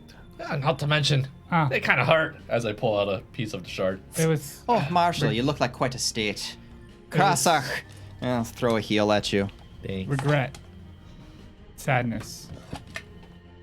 But regret for what? I'll start looking through the books again. Failure. All the books in here have been preserved seemingly perfectly. Even the tome open on the table with a layer of dust built up on it. Its pages don't show the slightest bit of fading. What is this heal? Oh, I'm healing healing, spell. Marshall. And looking through, now with time to peruse the bookshelves here and those that she was studying, there is an interesting amount of knowledge kept in here. Incredibly ancient knowledge. A lot of the studies are actually about Ulcida's ring itself. Not just the organization of Jewelgate, but the creation of portal magic. Jackpot. Ulcida's ring, from what you can, looking through a lot of this research and these tomes, glean rather quickly, may be the first Ayudara. It might have been the first elven portal gate ever created. Created by an ancient elf named Scandalarin, who used his magic to warp space itself, to allow a doorway to connect two distant regions, like two rooms. But the portals were, these portals were forced to pass through a demiplane, through a separate dimension of Candelarin's own creation, that he could manifest his will. All of this magic was new. He was its progenitor. And as he developed it, creating Ulcida's ring, he forged 6 way stations to pay homage to the 6 prime deities of the Elvish pantheon. Okay, it's starting to make more sense now. 1 gate connecting what is now Hell Knight Hill to 6 areas of proper worship for these deities. Hunter's Gate, leading to the depths of an untamed jungle. Jewelgate, properly allowing worship of Yulrol in crystal caverns deep beneath the ground. Venga Gate, leading to sands and shores unexplored by elves. One of them leading to a distant island. And the original gate linking back to the homeland that had been obliterated in the blast when the Cinder Claws came through in the first place. Each of these gates shaped as a manifestation of Candelarin's will and his worship. Most of the information pertains to Jewelgate itself, as that is what Zay and Candelarin kept here.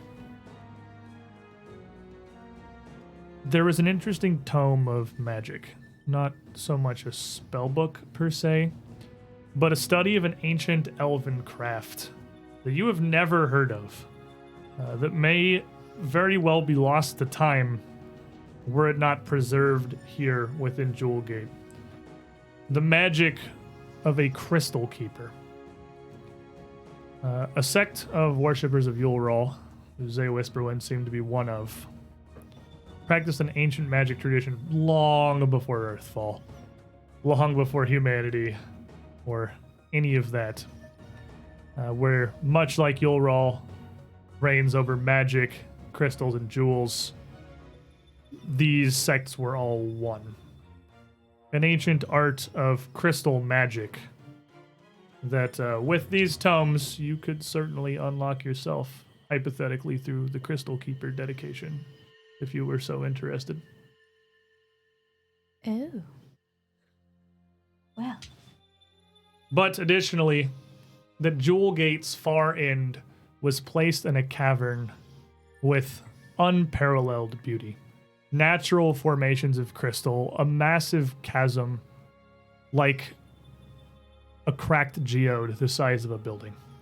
Wow. Its floors, its walls, its ceilings, all coated with beautiful, sparkling facets through a subtle variety of hues, acting almost as prisms, splitting the magical light they'd brought with them. Candelarin, thought it good to end Jewelgate here. There's no better place he'd think in this world he thought Yulrol herself would approve of.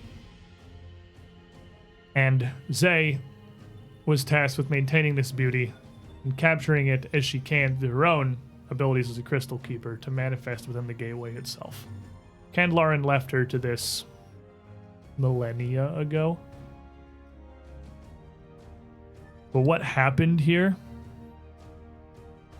There is nothing. No information about how it fell, how they came so corrupted, what took Zay. But there is a little more tucked away. There are a pair of scrolls with her things on the bookshelves that you'd easily be able to identify as a scroll of Dimension Door and a scroll of Tongues. Tongues is like comprehend languages, but better because you can speak it.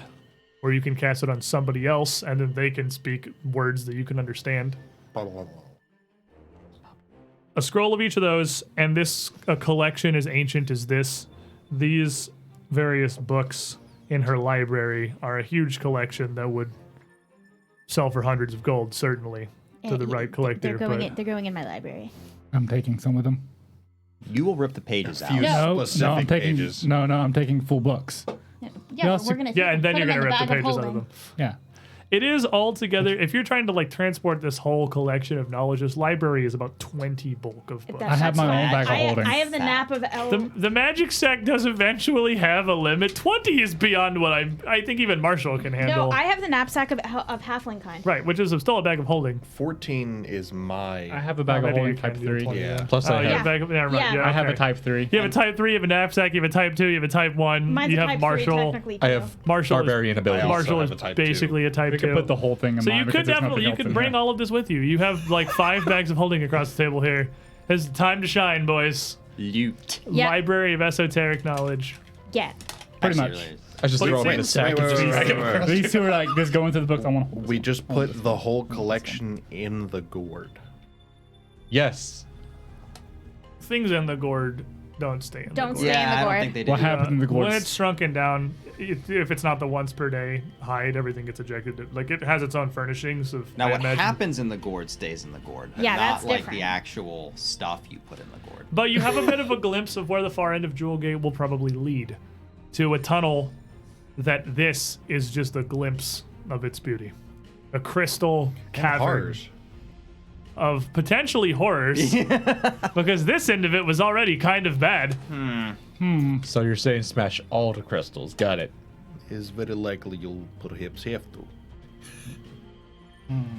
But there is nothing standing between you and the far end of Jewelgate.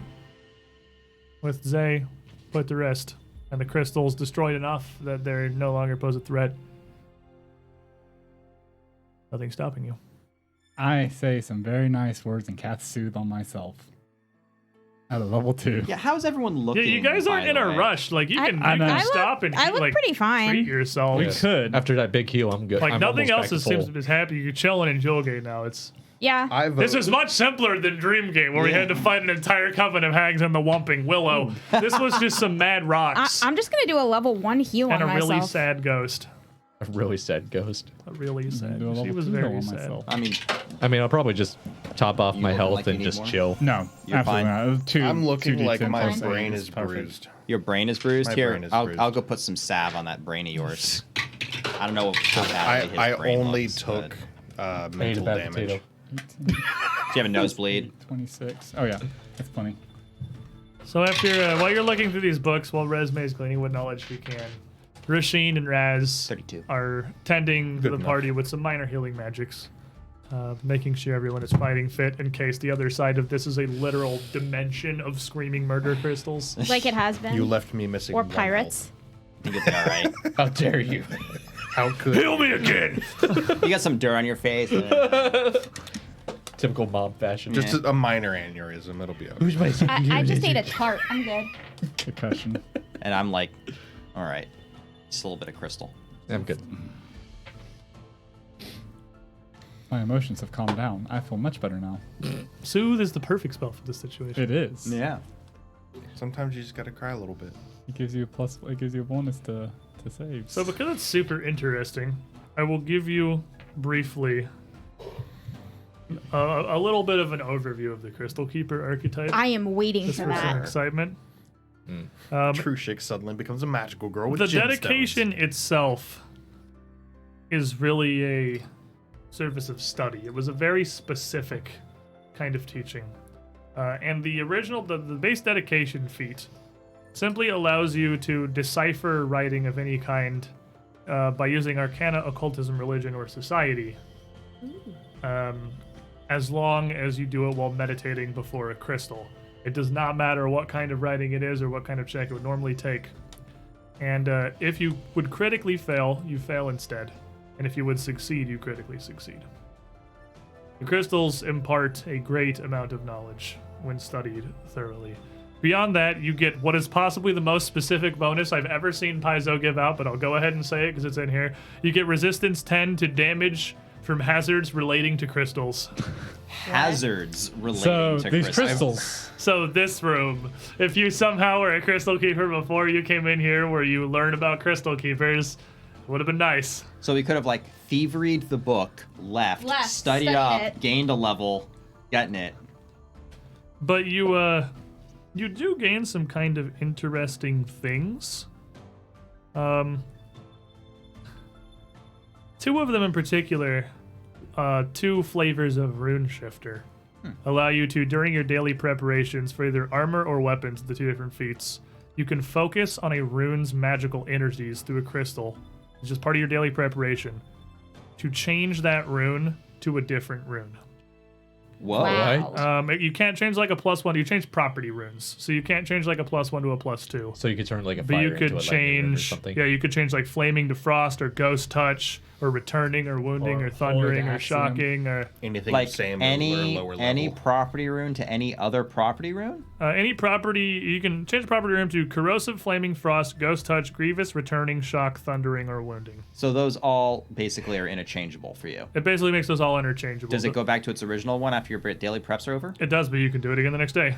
Like it doesn't cost you. It's just something you can do as part of your daily preparations. So if you Is know it a that you're going to crafting be check? fighting something, There's no with check. fire, It just happens. You just have to fight The it. armor version has energy resistant, fortification, glamored, invisibility, shadow, or slick that you can kind of freely switch between. Gosh, I like being slick. So those are kind of neat. So if you want to play a prank on your fighter, you change it to a slick rune when no one's paying attention. You can also learn. How'd you do? No, you're just causing friction within the party. Oh god. This'll fix You could also learn a particular bit of magic that would manifest mechanically as a focus spell, which lets you create electrified crystal wards, creating a specialized crystalline lock that manifests as an electric latch hazard. It uses your spell DC instead of the hazard's DC, and does a pretty okay amount of damage. You'll zap the crap out of someone that tries to touch the ward. Does it electrify the door? So we just put all of those on the different gates. You could very well put them on the gates of I mean, Alcida's I Ring. would. You can only have one active at a time through that. But the Crystal Keeper is a bunch of studying and understanding of manipulation of crystals and using them to work magic. I took Bastion dedication this level, so I'm not going to get any of that anytime soon. But Just cool rounded looking. off the assassin dedication. Bastion's such a so cool you know. dedication. hey, I mean, if you want to be a crystal lizard. No. Oh. I don't. But with that, it does not seem like there is Wouldn't that make you a Skeksis? anything else to be found. Like, there are no magical hidden compartments or secret wall safes in the Jewelgate way station. the shattered crystals, they're definitely pretty colors. They are do, pretty Do they colors. look like they might have some monetary value? Put them on the scale. Put I mean, them on they'd the have scale. about the same monetary value as like broken bits of colored glass, because that's functionally what they are at this Alright, point. alright, fair enough. What about the whole crystals? The whole crystals would Crush have scale. to become shattered crystals in order to be removed. Do you know because me? they are, but they are also large chunks of colored, very, very heavy, very, very solid glass. Like, they're not any sort of a precious or semi-precious gemstone. They don't seem like they'd be particularly valuable I mean, I can shrink item them if you because want they me are to. pretty, but that is about their purpose, is that Well- they are very beautiful to look at. And this, like, seriously, this is among my favorite battle maps that I think I've seen in a Paizo adventure. It's so far. beautiful. This Very map elegant. is It's freaking very pretty. fantastic. Yeah. I mean, I don't know. I really like I, that first boss room in Extinction Curse. I believe That was also with the 2 ravines. Yeah. That looks like it should be the final battle of an entire Yeah. adventure path with the It ravine looked- of wind and the ravine of water that intertwining. was Yeah. super neat. But with all this information gathered, I guess for next time, we go through the gate. Yep. We could. yep, the far side of Jewelgate stands before you. And when we return next week, Touch of the Eye of the Wise, we can see the massive crystal caverns of thousands of years ago. No, there's going to be orcs or something on the It's other just side. gonna be a mine. No, there's just going to be bleeding people everywhere, and Resume's going to have more nightmares because there's going to be more things that she's going to regret forever. That's what's going to happen. It's okay though. This time you have music.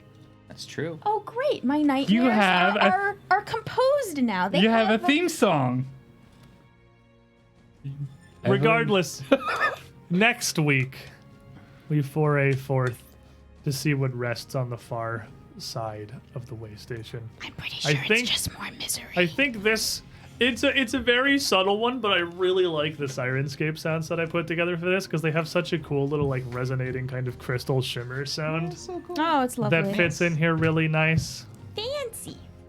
But that's going to be it for us today, everybody. Thank you, all of you in the channel, hanging out with us, following the journeys of the Age of Ashes. Do you have any idea how many times I wanted to make Dark Crystal references through all of this? We are Approximately 17. It Well- hurt myself. On our way to tracking down whatever part of Marshall's family is helping the Scarlet Triad.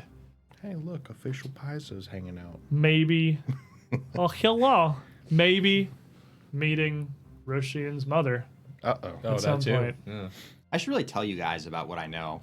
We're all Nobody gonna else do next knows time. that. Stop We'll metagaming. haggle. Just Roshian knows that. We'll haggle just- for the information. It's like taking crystals thank you, of from a course. baby. Paizo, for having us here, We for love you, sponsoring Paizo. our Yes, show, thank you. Thank you. for letting us run your fantastic adventure path here. The Fires of the Haunted City are coming. I really like that title. So it's a really good title, and we're very getting there. Because tomorrow's on. Because I like haunted cities and I like fire. So Good news, this has got both. We will see you guys next Saturday, 3 p.m. Eastern Time. Good night, everybody. Enjoy Good night. Good night. the rest of your weekends.